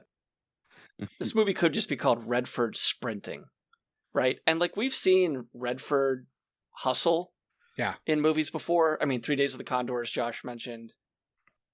Obviously, Butch Cassidy and the Sundance Kid, he's moving a lot. But like the sprinting in this movie in like flat black dress shoes. Yeah. Well, they do what's essentially Insane. like a Benny Hill sequence. I mean, except for it's not sped up. It's like, it's a sequence of it. But he has a thing where he knows that Snyder's too fat to get up on that roof. So he's kind of like running around the roof. And then which Snyder books it throughout this as like, Charles Durning, like despite his like, kind of like rotund size, which it's not as apparent as like Dog Day Afternoon. I think he's a little bit bigger than he is here. He doesn't have to, he's in front of a bank that whole time. He doesn't have to like hustle the way he does have. I would guess that you can see him gaining weight at craft services throughout the shooting of Dog Day Afternoon. But even the protector Forrest that shoots Celino there at the end, the way that he kind of runs up to Redford is so comical. Yeah, he's kind of like a bigger guy. Well, because they leave you at a distance. Because I feel like so much of comedy in movies is perspective, and what makes that run so comical is that they leave you at that distance. So you have to watch him sprint all the way up, holding that gun. It is a Silent Hill movie shot of him running up with the gun. Redford's just kind of traumatized over what's just happened, and having him explain what's been going on. But that's like another level of because that guy, it turns out, is just like a guy that was hired by Paul Newman to watch over Robert Redford and make sure that, when the person finally comes to kill him, they get the person first. Yeah. And then you're watching that the entire time. You think the black gloves, some of the scenes that's Celino, but in some of the scenes when you see him putting on the black glove and you think, oh shit, that's like, because he looks kind of like an Al Capone type body type and kind of facial type. I feel like that actor. And so you're like, oh, that's the guy that they've hired to like do away with Robert Redford. And it's like, no, he managed to bang the assassin they sent to kill him. Do you guys know what I mean when I say Charles Durning jump scare? There's a scene where Redford comes back to his apartment. Oh, the phone, when he's talking on the phone. Yeah, it's pretty late, right? He comes back and Durning is hiding in the shadows. It's before he takes him to the feds. It's when he finally catches Redford. And Durning comes out of nowhere. It is like a horror movie, and he slams Redford up against the wall. Yeah, that's the war hero. I remember that. That's the war hero. But the thing that kind of almost scared me is when he's talking on the phone, and Durning punches out the phone booth like glass, and then grabs him through the phone booth. That's where the two cuts come from on Redford's face. Yeah. And then Redford manages to escape by doing the ragtime thing on the roof, which he's like, this guy's not gonna be able to chase me down on the roof. Like, so Durning was the only guy in his like unit that stormed the beach of fucking Normandy. Only guy in his unit who didn't get killed. Wow. Damn. That's only guy crazy. who didn't get killed. So he ends up at some point, he's wounded by an anti-personnel mine. It happens. And he's in recovery. He's like at a military hospital recovering. That's for why 6 months. That's why it's the anti-personnel mine. He was the personnel. Yeah. So he's recovering for 6 months, and then he fucking breaks out and goes back to the fucking front in Belgium. He fights at the fucking Battle of the Bulge. So he storms Normandy. He's at the Battle of the Bulge. He has, for his valor during the war, he received the Silver Star, the Bronze Star, 3 fucking Purple Hearts. He also was awarded the Army Good Conduct Medal, the Army Campaign Medal, and the European, African, Middle Eastern Campaign Medal with the Arrowhead device, and 2 Bronze Service Stars, and the World War II Victory Medal. His badges include Combat Infantryman Badge, Expert Badge with Rifle Bar, and the Honorable Service Lapel Pin. He received the French National Order of the Legion of Honor from the French Consul in Los Angeles, too. Okay. Well, look at he's got a full look up what he looked like. I mean, like, here, can I share the yeah, here, let me okay, you should be able to share now. Look at this. Look at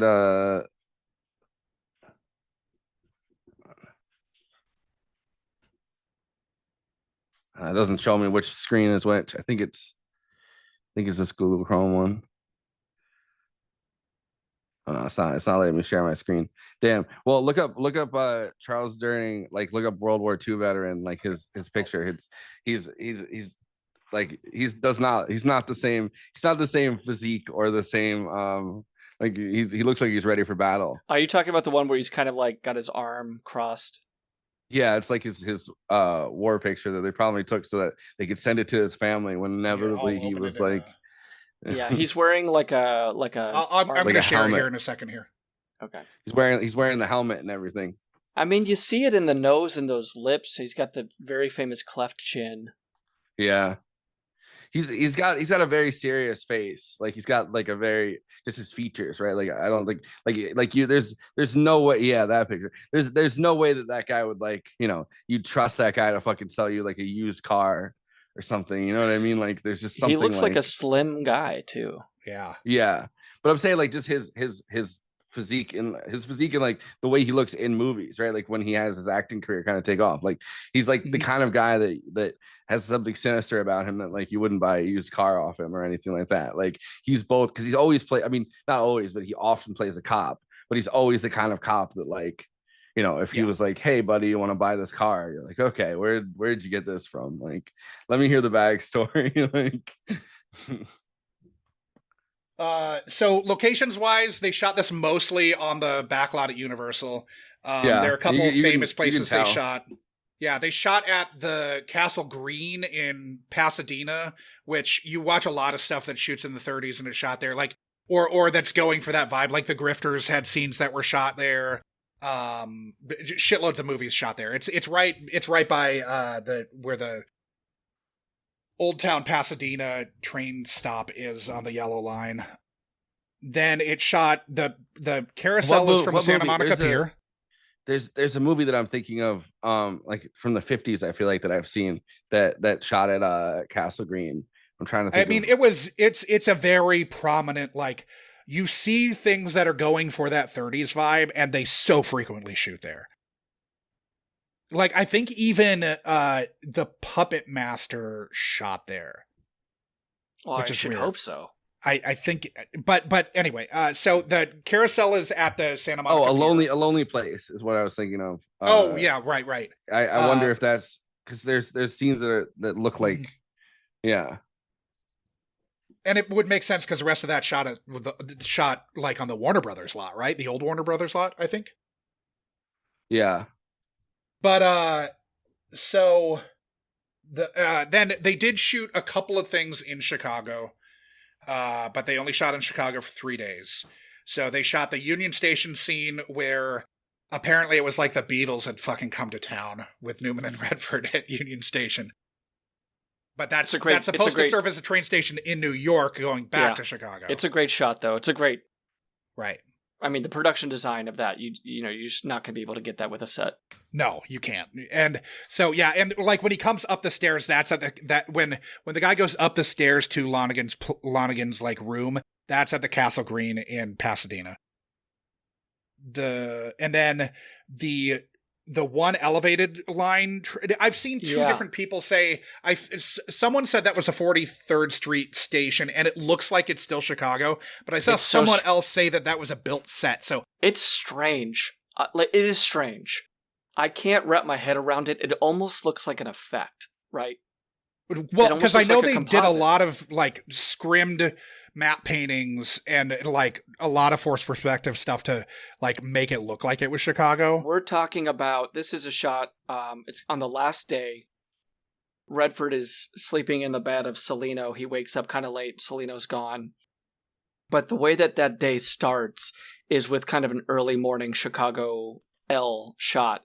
And I couldn't really wrap my head around what was going on in that shot. My spidey sense is saying something's wrong with it or something's artificial about it, but I didn't know for sure what it was. And then they definitely shot at the old LaSalle Street station that was torn down like 2 years later.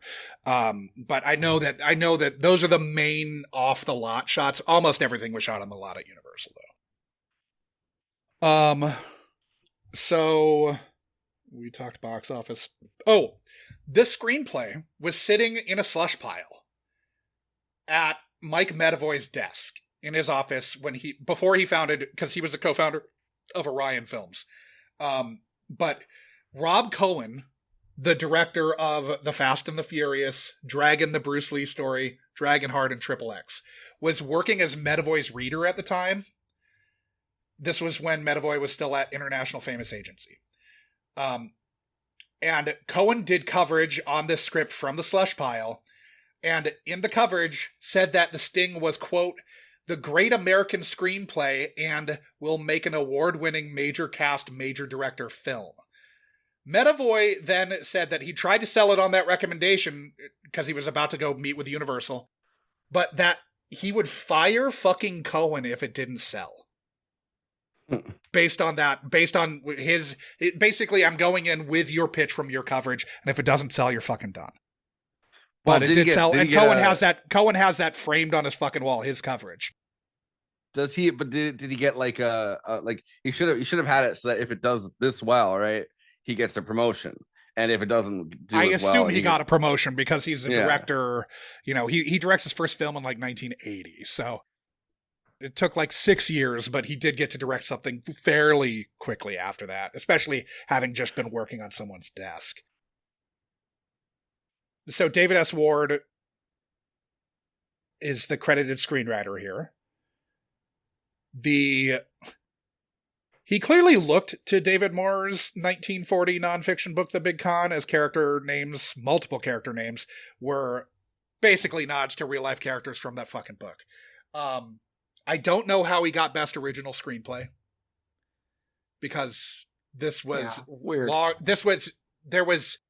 So I saw two different figures, but it was either a $300,000 or $600,000 lawsuit that Universal settled to like quash the lawsuit that David Moore that he placed. But yes, this won 7 Oscars, including Best Original Screenplay. It was nominated for 10. The two it didn't win were Sound, Cinematography, and Redford. The ones it did win were Best Picture, Best Director, Best Original Screenplay, Best Costumes, which was Edith Head's 8th and final win. Edith Head, of course, is the legendary costume designer who I believe has the most Oscar wins of anybody. Maybe John Williams has her now. Well, Walt Disney has the most, but yeah. Oh, shit. Yeah. But those are like special dumb. Whatever. Yeah. I mean, we're just talking whatever. Right. We could get into it. We're not going to. Yeah. But Edith had, she worked with Hitchcock a lot. The costumes building at Universal is fucking named after her. And that was after she had worked at Paramount before. So if I'm Edith Head, the last thing I want is for Paul Newman to shove a bunch of fucking chickens into a trailer with my costumes. Yeah. But he did. But yeah, Ward's script was initially a lot darker, and then George Roy Hill came on and clearly knew that if he changed it just a little bit, there's still a lot of dark shit. There's darkness, but it was a grittier, like 70s script before. Yeah, we have a guy tossed out a window. We have the illusion of somebody who winds up with a screwdriver or a knife in their eye. Yeah.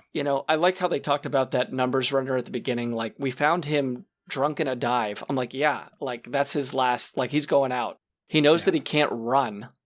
Right. So he's just drinking, having lost, what was it? Like 250,000. I mean, it was a lot of money, right? It was 11K in that money. So 250, equivalent of 256. He's lost that. They kill him for that.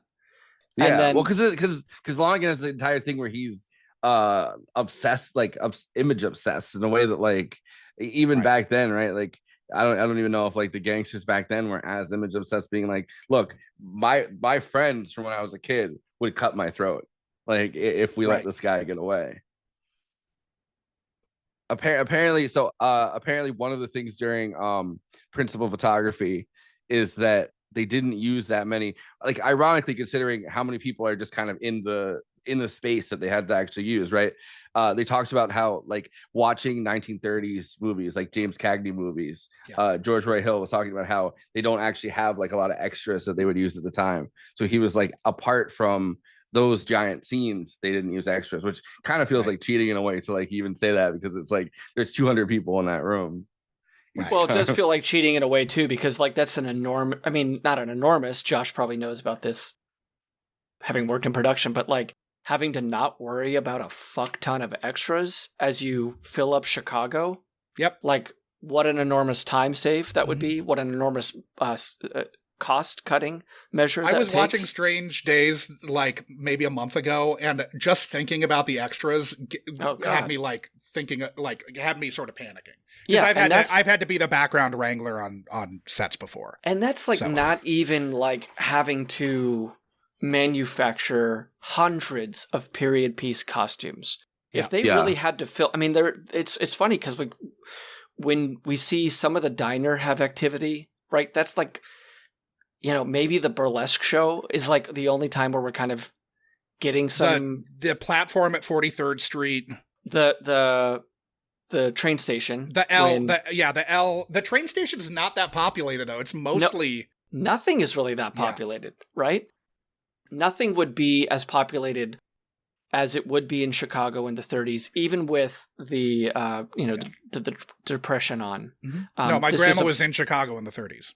Yeah, and then of course, bear in mind, like, this is before the massive migration to the suburbs of the 1950s. So cities like this, especially Chicago, are fucking packed all the time. And think about how many times Robert Redford is running down a street, empty streets. A bare street, where we can hear the reverberations of his footsteps. Yeah. Thankfully, because that sound design's great. I love hearing his footsteps Slap, just slap, sprinting slap, down. slap. It also He's fast. You have to have that character be alone in the world, because he does that whole like mopey, like, like it's 2 a.m. and I don't know anybody kind of thing. And it's like, yeah, because no one's out right now. He went so hard there, like he doesn't have to because he's Robert Redford. But like that's a really kind of heart to heart he has with the waitress before he knows who she is, right?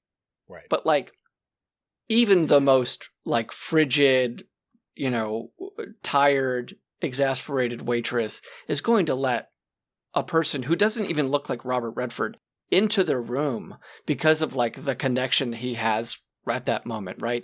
He is feeling kind of the weight of the world and the pressure of everything that's going on. This is the night before, right?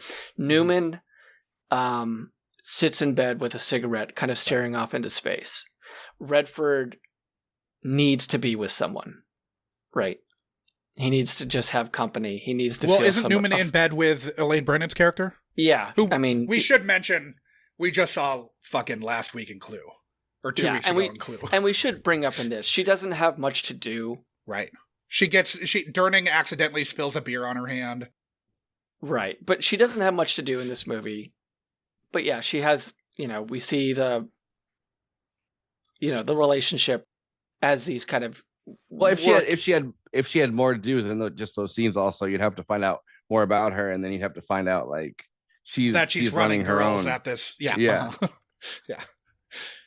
Yeah, I mean her. If we're getting greedy, we have her play more of a con, in the OTB place, right?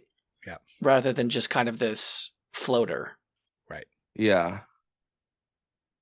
Yeah, I did, and I completely forgot that Newman is basically a pimp in this movie. Like he's in charge of these girls. Like that's the thing that kind of like in between cons kind of keeps things afloat, right? Yeah.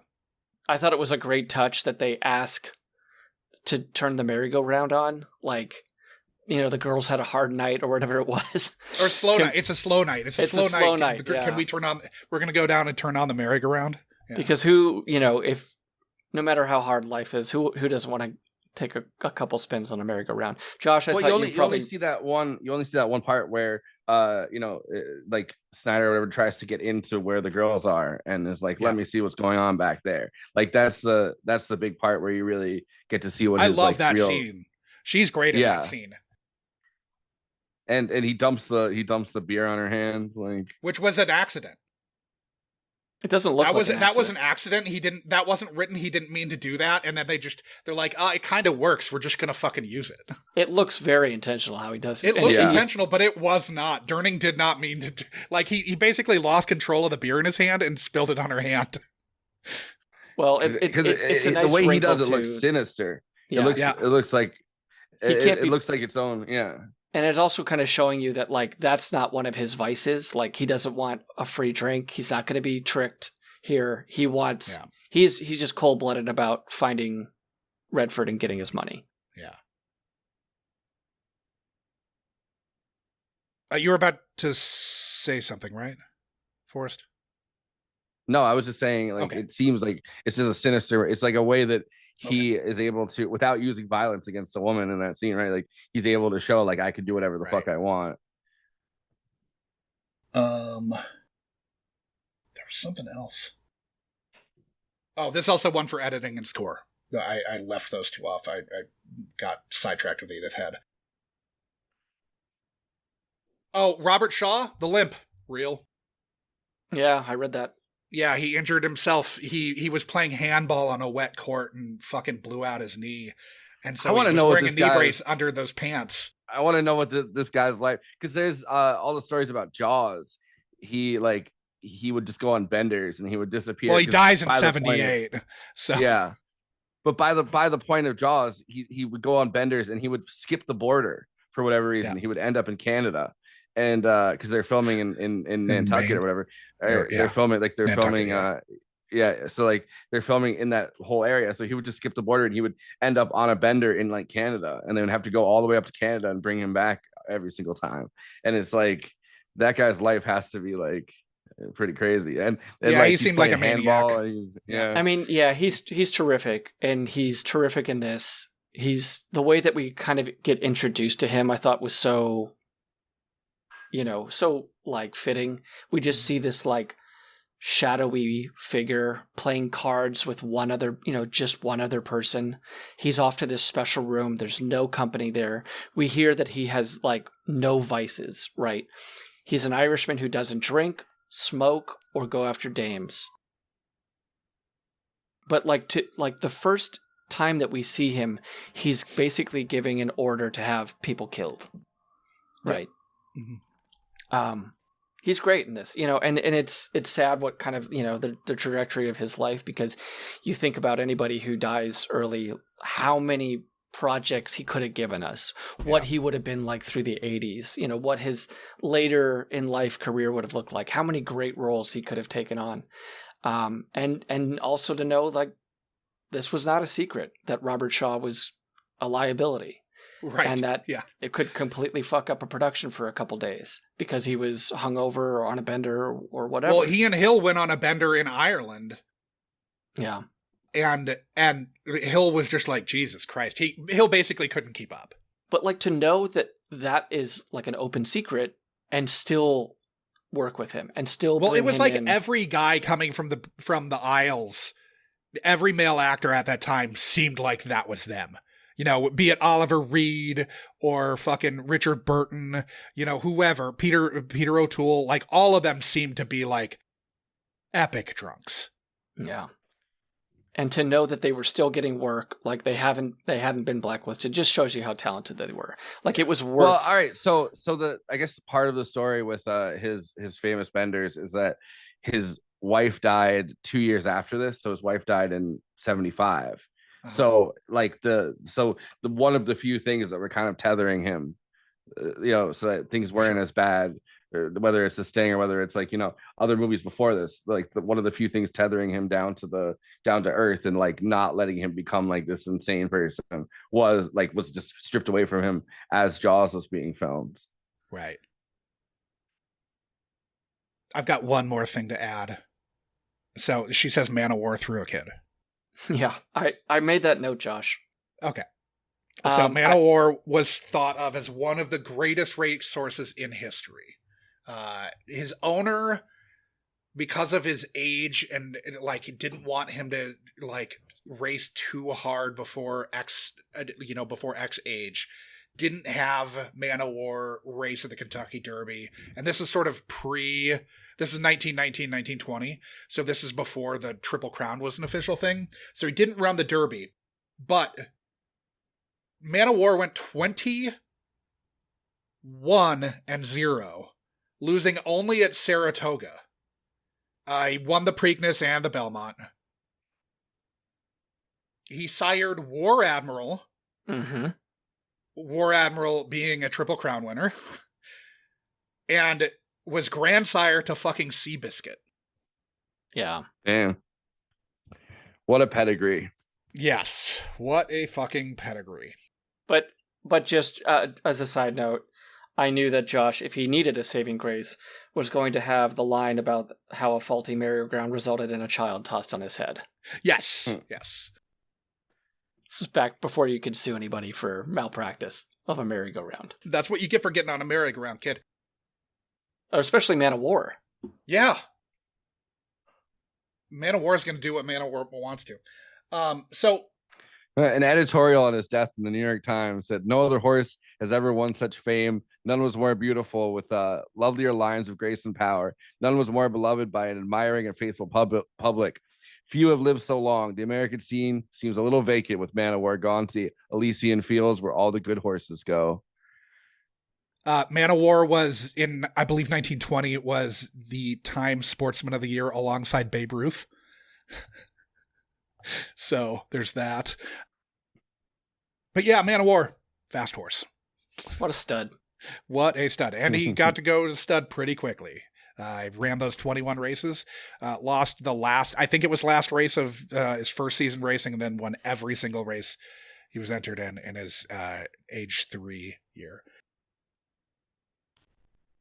Oh, I did. I was listening back, and I know you'd mentioned offhand that Robert Gould was Elliot Gould's dad. Yeah, he's not. He's not. He's Harold not. Yeah, I Gould's looked not. into it. Yeah, Harold Gould. I just wanted to correct that before the audience is all pissed at us.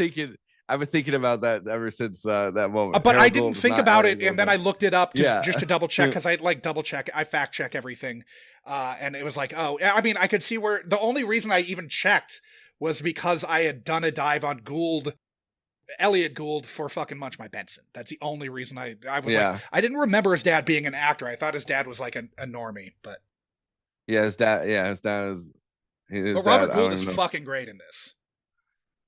Robert Gould in this is fantastic. He's so fun as Kid Twist. Yeah. And I mean, this cast is really fantastic. I suppose we should let's move on to major gripes. Harold Gould. Robert Gould's a different guy. Oh shit, it's Harold Gould? Fuck. Yeah. Okay. I kept saying Robert Earl Jones. That probably got you. Yeah, that's anyway.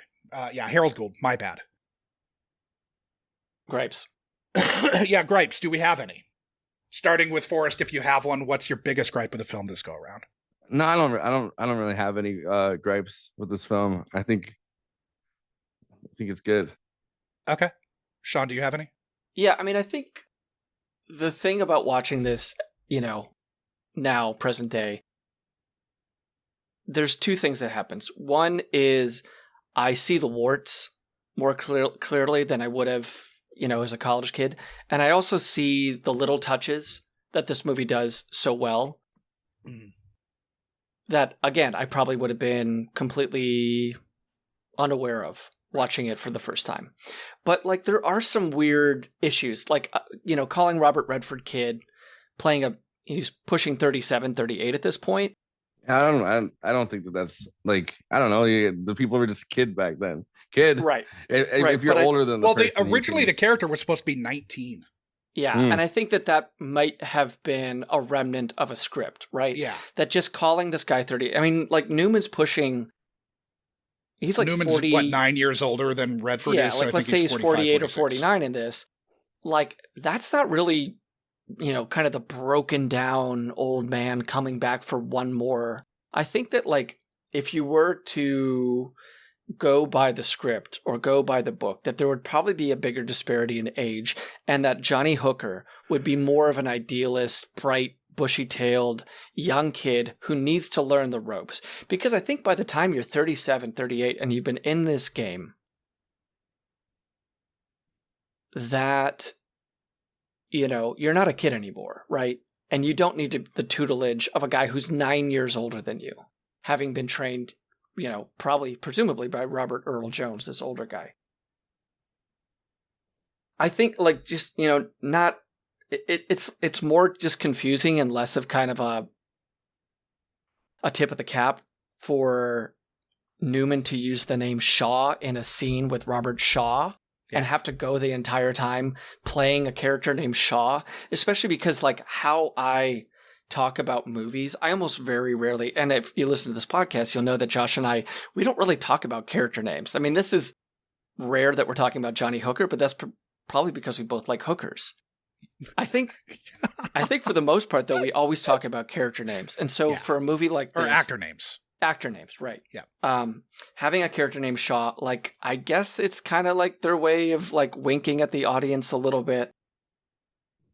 There are a lot of those kind of Easter egg things that are going on that are hard for us to discern also, but made up brands and shit like that are crew members' last names and stuff so I know that they're kind of being cheeky. Right. And amusing themselves on set. Okay, yeah. Which I can respect, but it is confusing. Yes. When he but I just laughed and thought it was funny when he said Shaw. It's confusing if you have to talk about this movie. I think though that we have so many. I had that thought too, where I was like, oh, this is Robert Shaw, and he's Shaw, and yeah. I think that this is during a time in cinema where, as great as the costume design was, the blood makeup is shit. Yeah, it's really bad, yeah. This is spaghetti western type of squibs that we got going on here. I mean, even the cut on poor Robert Earl Jones's legs, even though it's fake, probably. is bad. The blood work here is just, yeah, it's bad 70s slasher movie blood, spaghetti western blood. And again, this is a movie that has so many kind of tendrils and plot lines that the fact that the guy who fucked over their runner, right, that they're looking for this guy, that Robert Shaw is looking for Johnny Hooker, trying to find the guy that fucked him over, having already killed Luther, and they don't know what he looks like. They don't know that he's this like stunningly handsome blonde guy, that they have no photograph of Johnny Hooker. No one could afford photographs. It's a depression, Sean. Well, we do have the mugshots, right, of the two killers. Yeah. And they were the ones chasing him down the stairwell. Right, but I don't think they ever got a good look at him because he, his little like matchbook thing in the door. I mean, even Celino, who has plenty of time to look at him, right? Mm. And plenty of time to convey to the guy out in the street that, yeah, he's here. He's this really great looking blonde guy. I don't think she knows that he is her target until the scene with the open bathroom window. I don't think she has figured out who her target is until that point in time. Okay, maybe, but like she's probably needs because none of his team, none of Lonigan's people know for sure who this guy is to look at. Like it's also supposed to be he's that much of like a loser in the con game that like right. there's no record of him. He's a penny ante street grifter. Just and he wasn't even looking to score from Lonigan at that point. He just dumb luck. I mean, yeah, they found Luther really quickly, right? They had men in, but Luther's supposed to be more of an established presence. Like yes. this is just a like Luther is someone. Luther had all of these friends that have like that are coming out of the woodwork to like go after Lonigan. Yeah, it just seems that like he has he also is like good friends with like one of the most famous big con right. people, because like, every bunko man like knows Henry. Yeah. I don't think if you're Celino and you realize, like with the open window in the bathroom thing, that you wait until Redford comes to your door, and then there's a quick line about how she couldn't do it then because people saw you go into. Well, the neighbor lady across the way saw him come in. Right, but I mean, as soon as he's sitting there in the stall, like just take him out there. It did feel like they're kind of quickly putting a bow on it before we really got too much time with Celino. There and again, like I'm having to work for gripes here, guys. Just so you know. Yeah. I'm having to do some work. Uh-huh. I would have liked a bigger role for Brennan, right? Like I think she's super talented. There's not a lot of stuff for women here. And again, one thing that I said really early on is that because of these guys, they have such different paths that by the time we get to middle of the movie, we lose so much of that Newman Redford rapport. We don't get as many scenes with them as I would as definitely love more of that. Yeah. But yeah, I mean, in terms of like gripes, like I really had to work, Very minor. This is definitely a minor gripe. Like I don't see Johnny Hooker getting fucked over on a crooked roulette game, having like knowing what he knows about, and knowing that the fix was in and like whatever. And and it's the roulette guy himself putting his fingers underneath the table to like make sure that it's black. Right.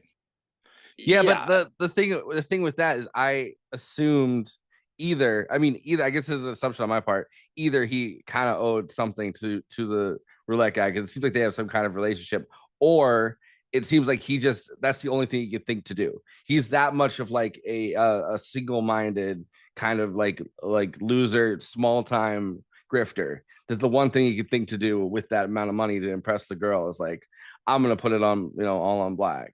Sure. And like but it also sets it up for that line, right? Like it completely sets it up for that line where he says at the end, oh, I'm just gonna blow all the money if I take it, right? Because you've seen him really stupidly do it. Yeah, and he could have done that without the cheating. He could have just done that on a realistic roulette game. That he was so like amped up by this score. Well, that but he's it sets up the stakes, which is that the house always wins, and like literally, even the roulette game is its own grift. Yeah, everything's crooked. The fix is in. So it's Chicago, for fuck's sake, or Joliet, but same diff. I feel like it's setting you up for that moment where it's like it's like everything in this world is rigged, and everyone in this world is trying to cheat each other out of something. Yeah, that you can't even get a fair shot. So I actually like that part of it. There's a point after the continuation of that scene where he is kind of rebuffed by his burlesque date, right? Yeah, I feel like that's not. I feel like that's not realistic. She was.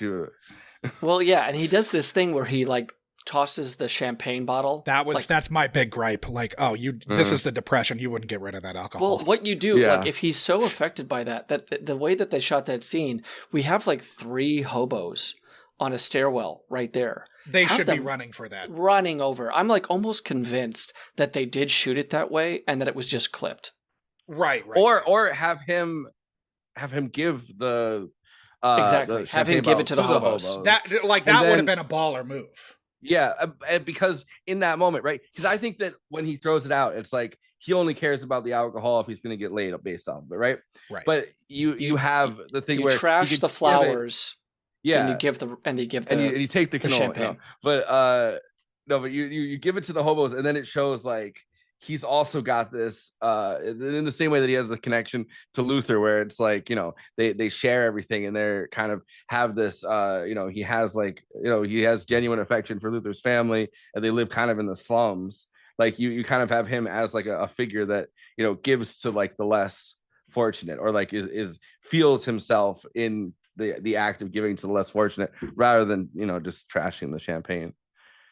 Yeah. I mean, it's a very little thing, but again, the category here is great. I feel like what they were going for is like shucks, I couldn't get laid if I tried, kind of like down on your luck thing. But it's like, but it is the depression, and like it's a cooler move to give the bottle to the 3 hobos sitting on a stoop. I don't really have anything major. Well, I didn't either. Yeah, I mean, I don't really have much minor either. Like, it's hard for me to find a complaint about this movie. Really, I feel like they build the world so much that I feel like having complaints is almost like I'm like, well, who am I to complain about? Whatever the logic of this depression universe is. I mean, I think the map painting in the open with the picture of the merry-go-round, or maybe it's not the open, but like the map painting where you can see what's supposed to be old Chicago. I think that looks kind of bad. There are a couple of map paintings that don't look that great, but how'd you feel about the kind of TV sitcom style of opening credits, where we see like them presented? Right, with I think it's meant to be old timey in the way, because weren't like 30s screwball comedies kind of like that too? I'm having a hard time remember now, but I think they kind of had these like very Enemy might have started that way. Yeah, they kind of have these very drawn opening titles to a lot of them, because it's like they didn't really have the like transitions and effects at that point, so they were literally manually doing the animation for anything like that.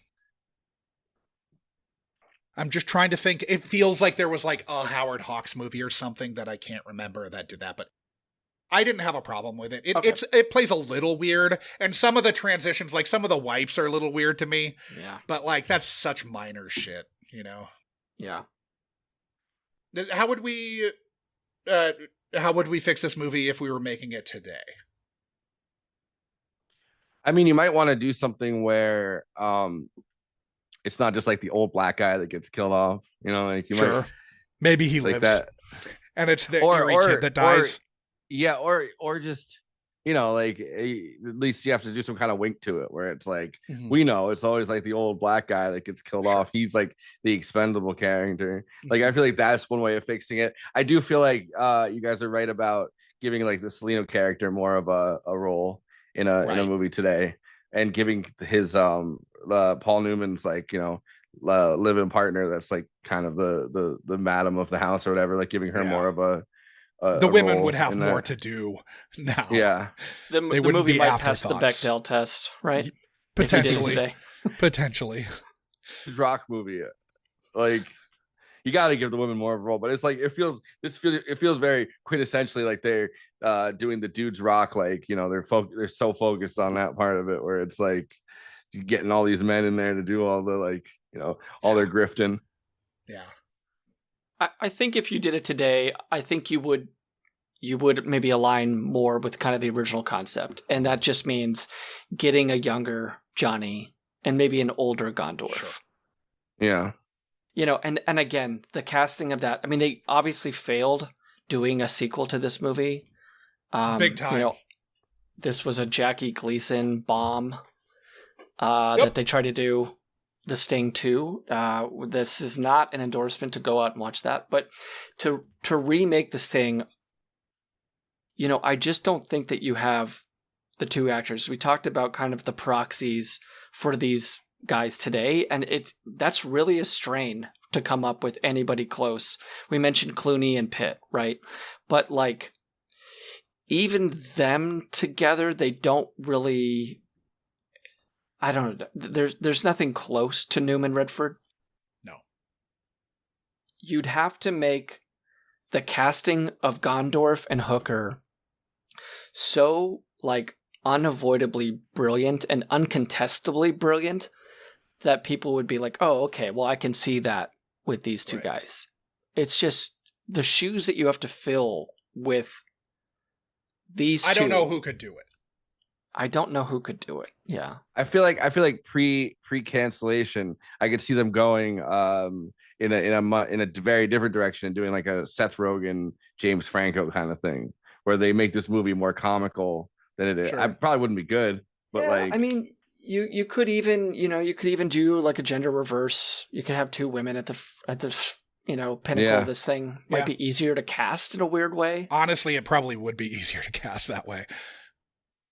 Yeah. Because I'm sitting here trying to think of who the fuck you could go to as male actors, and I'm not coming up with much. Yeah, and I think that so much, unfortunately, I mean, if you were to do the movie like 40 years in the past, right? If we're not going back to the 30s. Okay, I just thought. Go ahead. The only two that come to mind. Yeah. That work for me. Okay. Russell Crowe and Ryan Gosling. Yeah. And Ryan Gosling. yeah, Like, go back to the well, because goddamn Nice Guys is so fucking good. yeah, it is. Yeah. Like, go back to that well. That's the only dynamic that I could see kind of like playing out in a fun way that's jumping to mind at all. Because you gotta get Ryan Gosling to keep getting the shit beat out of him. And Yes, he's so fucking good at it. He's like, I don't know if there's anyone funnier to watch get their ass kicked than Ryan Gosling. Well, yeah, and Redford certainly isn't funny to get his. I mean, that like they have totally different skill sets. Those two guys. Yeah. But he does have the thing where it's like, you know, every single woman is like, for a while at least, it was like Ryan Gosling, and every single woman is still like Robert Redford. But Ryan Gosling can like scrub up, like, you know, in a way that like Redford never really could. Like Gosling can look like kind of a pathetic shitbag in some movies that Redford is just impossible to do that with. And Ethan Hawke can do that too, but he's too old to... Yeah, and you could argue that like Gosling's comedic timing is better than both Redford and Hawke, right? Like Gosling has a knack that is, you know, a little bit like underappreciated with comedy. I mean, even with the success of Ken from Barbie.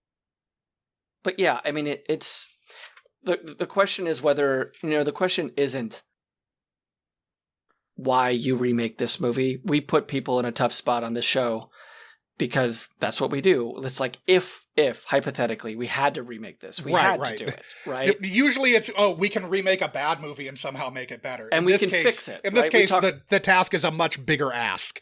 Josh, we talk about fixes so much, right? How would we fix this movie for today? And again, it's like, it's a real chore. Right. Because there's not much to fix. You wouldn't go back to the 30s. You wouldn't go back No. 90 No, years. you just leave it contemporary, I think. You would leave it contemporary.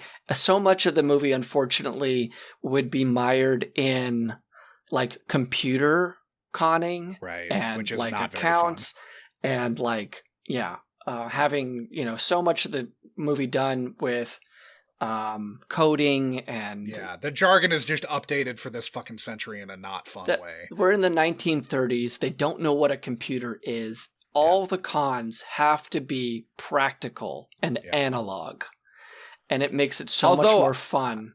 It would be interesting to take this movie, right, and then take the same amount of time that's elapsed, like and this move movie it to 88 or whatever. You move it to 88. Yeah. I mean, that's the thing. You go back. If you can do it before cell phones, basically. If you can do it before cell phones, I think you still have a movie. You have a shot. Yeah. All right, Saving Graces? Yeah, Saving Graces. What was your favorite moment or element of the film, starting with Forrest? I mean, I like anything that has a bunch of cons. Like, sure. I like anything that it feels like. I love the feeling that when you see it all come together, and it's like a whole. You've watched 2 hours of this. You've watched 2 hours of these cons on cons on cons on cons, and then you see it all come together. The FBI rushes in with Snyder. You see, you see Robert Shaw limp in. You see everything kind of just come together in that moment, and then the con it goes off in that moment, and you don't even have to have like as much as this movie kind of you have to follow along with a lot, you don't really have to have always when you're watching a heist movie, right? It's oh, did they get away? Did this happen? Did this happen? There's none of that here. It's just the con just goes off, and it's right. They get to wander off into the sunset. I mean, other than just kind of the obvious man meat of this movie, right? That is kind of inarguable.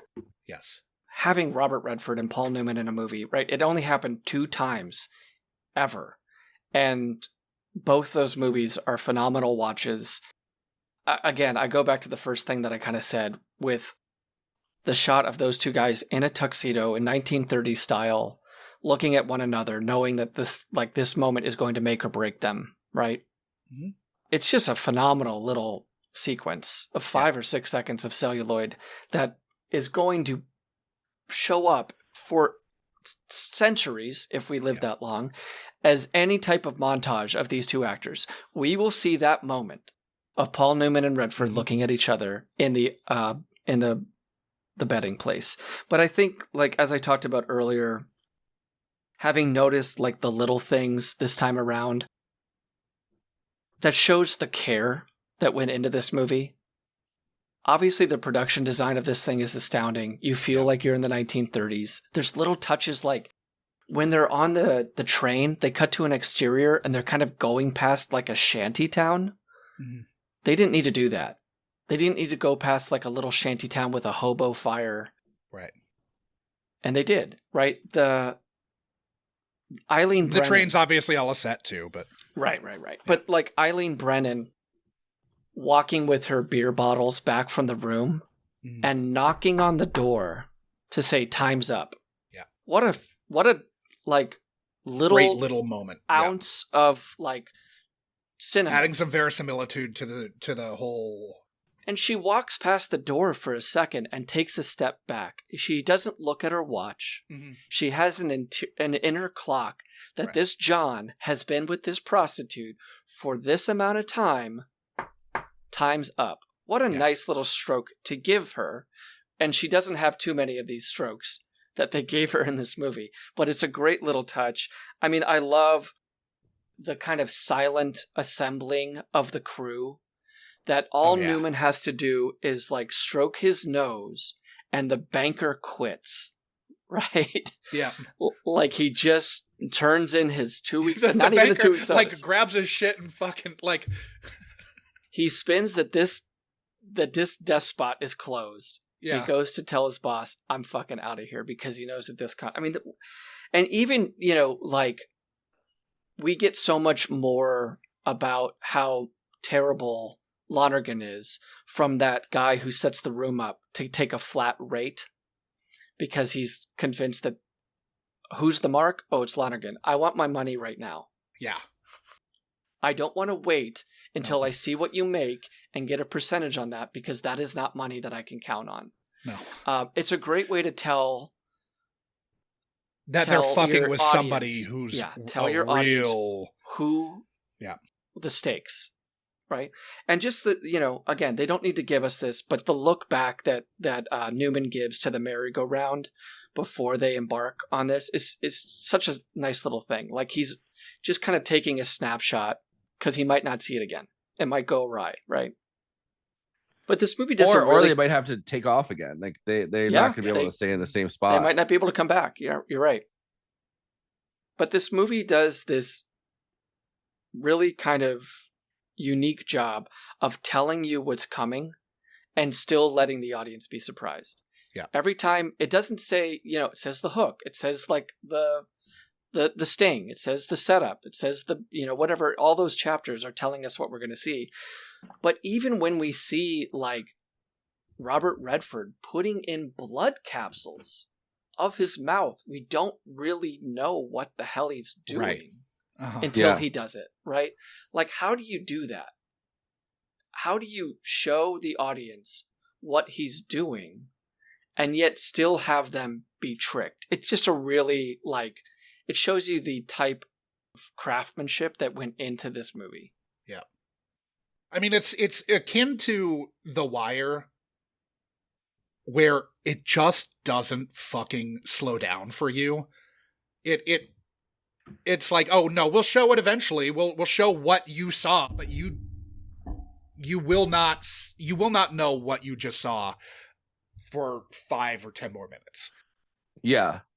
That's the same with like some of the Mike Ehrmantraut sequences in Better Call Saul. Like that same thing where it's like you're watching him like sit there with a rifle for a long period of time, and then somebody come in and they're pulling something off, and then someone else comes in, and then it's like, this is going to come together by the end of the episode, but we're leaving you in suspense to see all the parts, all the parts that we've separated for you in this way. You're waiting for that all to come together. Yeah. Why is Walter White buying an M1 machine gun, right? Right. Yeah. For me, my favorite moment is just tough luck, Lonergan. But that's what you get for playing with your head up your ass. Like right at the beginning, he is coming in so fucking hot at that poker table. Yeah. And like, so fucking funny. The poker scene he's so good in the poker scene. It is a little strange that like this like gangster kingpin doesn't know about Shaw, right? Well, because he pulled the job in Florida, didn't he? But he's running. And he's laying low in Chicago because like no one's looking for him there. But the fact that Newman has to play that he doesn't know that this is a killer, right? He has to play. Oh yeah. Like Lonergan, whatever he slurs, right, is just a rich dunce, right. And he gets to insult him. He gets away with it, like at least in the scene, right? He has to spin him into, because who in the world is going to say you're playing with your head up your ass to Lonergan, to Doyle Lonergan? You just don't live long enough to say the words. And he has to play it in order to ensnare him. He has to rile him up to that point. It's just such a fucking inspired scene. Like it's really great. And like playing drunk is one of those things. As an actor, I can tell you that like if you're a bad actor, he may have actually been drinking. There, I've seen at least some people say that he was. I don't know how much I buy that, but.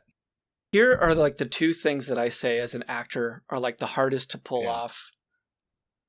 Being drunk and then also playing a bad actor. Yeah. And they're the top two things that expose you if you are a mediocre to bad actor. Because if you're a mediocre to bad actor, you overplay being drunk so facetiously that no one believes you. Yeah. And if you're a mediocre to a bad actor, and you have to, in some role, play a bad actor, you overdo it so it's so hammy and forced that it takes the audience out of the scene. the way that Newman plays being drunk is so convincing. Right. He's just fucking brilliant. I mean, like, I'm obviously a very big Paul Newman fan. If it wasn't obvious to people, like Cool Hand Luke's one of my fucking favorite movies. Well, he's playing a guy playing a guy being drunk, because in that scene he cuts the gin. Yeah, I mean, he is drinking some though. Yeah. Like, yeah, he's half as drunk as he's. He has to be sober enough to pull off one of the most deft sleight of hand card tricks with a killer in the room and a henchman. But we've seen his him. hands do all of those tricks, and then fuck up the cards with a deck of cards. Yeah. So, Forrest, though you couldn't remember the film very well, you thought you would still dig The Sting. How did you ultimately feel about The Sting upon your return these many years later? Yeah, it's just one of those good fucking movies. Like, it's the cons are like elegant enough throughout it and intersecting enough that it really it made me feel pumped to watch it again. Yeah, Forrest, it's a real treat that Josh and I don't get to enjoy too often. To have a movie kind of this caliber. Like 30 movies. I don't even think that I would have if Robert Redford hadn't like passed away. Like, because I think like the list of movies obviously would have changed week by week. Like, trying to think through what movies I haven't seen. So if he hadn't passed away, like, I don't think I would have. The Sting wouldn't have been one of the first ones to pop to mind. And if he hadn't passed away, we could have been talking about Sister Act. I'm just saying. It's potentially possible that we're here talking about Harvey Keitel and Whoopi Goldberg's relationship. So yeah, it's Forrest. Thanks for putting this on your list. It was really nice to go back to 1936 Chicago. Yeah, I was pleased as punch to rewatch this. So before we say goodbye to listeners at home, where can they find you, Forrest? Movie Night Extravaganza. Tuesdays 8 p.m. Eastern, 7 Central. 6 p.m. Mountain Time, 5 p.m. Pacific. We'll be there. We're doing Witches this month. Josh, you're going to be on the 21st, I think, or 28th, I think. 28th. Yeah. Yeah, doing the Love Witch, which is going to be fun. Fucking love that movie. Love Witch, baby. And is it Bell Book and Candle this week? Yeah, we're going to do Bell Book and Candle tomorrow, but it'll be up, whenever people listen to this. Yeah. Well, this will be up Thursday, so that'll be the new one for this week that they can watch. And then, what are you doing in between the two? Hocus Pocus and then I don't know. I gotta go over the list. It's spooky season, huh? Yeah. Spooky season. I should remember. I just listened to the pre-interview. But hold on. It's Bell Book and Candle, Hocus Pocus, the Vivitch on the 13th, Kiki's Delivery Service, the Love Witch, and then Weapons. Yeah, but it says on the poster it's like a 2 V's. Yeah, it's a 2 V's. We always say Vivitch. That's how we say it here. Yeah. That's how you guys say it in New York. Yeah. And so, Movie Night Extravaganza, some social media, it's Movie Night Extra. But you're one of those two on every social media platform. Always Flacco is your personal account on what? Insta, not Facebook, Insta, Threads, Insta, and Blue Sky, and X, Twitter, and X, the everything app. The everything app that I never go to anymore. It sucks. It's fully lost me. The race science app. Yeah. Well, Forrest, thank you for subjecting your childhood memories to the scrutiny of in this case, entirely kind up. rewind. Yeah. Entirely really kind rewind. Let's play some Scott Joplin tonight, guys. Yep. I've got my copy coming in the mail. Yeah, of the Marvin Hamlish soundtrack. Let's try to send some royalties to that guy. He's dead, right? So but like maybe he's got some grandkids or great grandkids that would benefit. I think he died in 2012. Oh, I meant Joplin. Oh yeah. Well, let's do right- buy let's the do- Scott Joplin's like career retrospective then. Yeah. Well, Forrest, thanks for joining us. Super pumped to have had you on to talk Anytime. about The Sting. Thanks, Oh, yeah. Forrest. That was another installment of The Unkind Rewind, mining our childhood for content, one film from a guest's past at a time. Unkind Rewind is a Munchcasts production and can be listened to wherever you download your podcasts and watched on the Unkind Rewind YouTube channel. Music for this and every other episode of Unkind Rewind was composed by Divorcio Suave. Rate, review, like, and subscribe to Unkind Rewind on Apple Podcasts, YouTube, Spotify, and Good Pods. Links to all of our social media accounts are in our show notes, but you'll find us as at Unkind Rewind Pod on Letterboxd and nearly every social media platform, all of which can be found at our website, unkindrewind.com. If you have a question, concern, complaint, or feedback, you can email the podcast at unkindrewindpod@gmail.com or call into our call-in line, area code 507-479-6440, and leave a message that can be played on air. Fans should join the Munchcast Discord to discuss this or any other episode of the Unkind Rewind with like-minded people. This dialogue may just make it into a future episode of the pod. The Unkind Rewind Patreon will be coming soon, so start squirreling that pocket change away. Thank you for listening to the Unkind Rewind.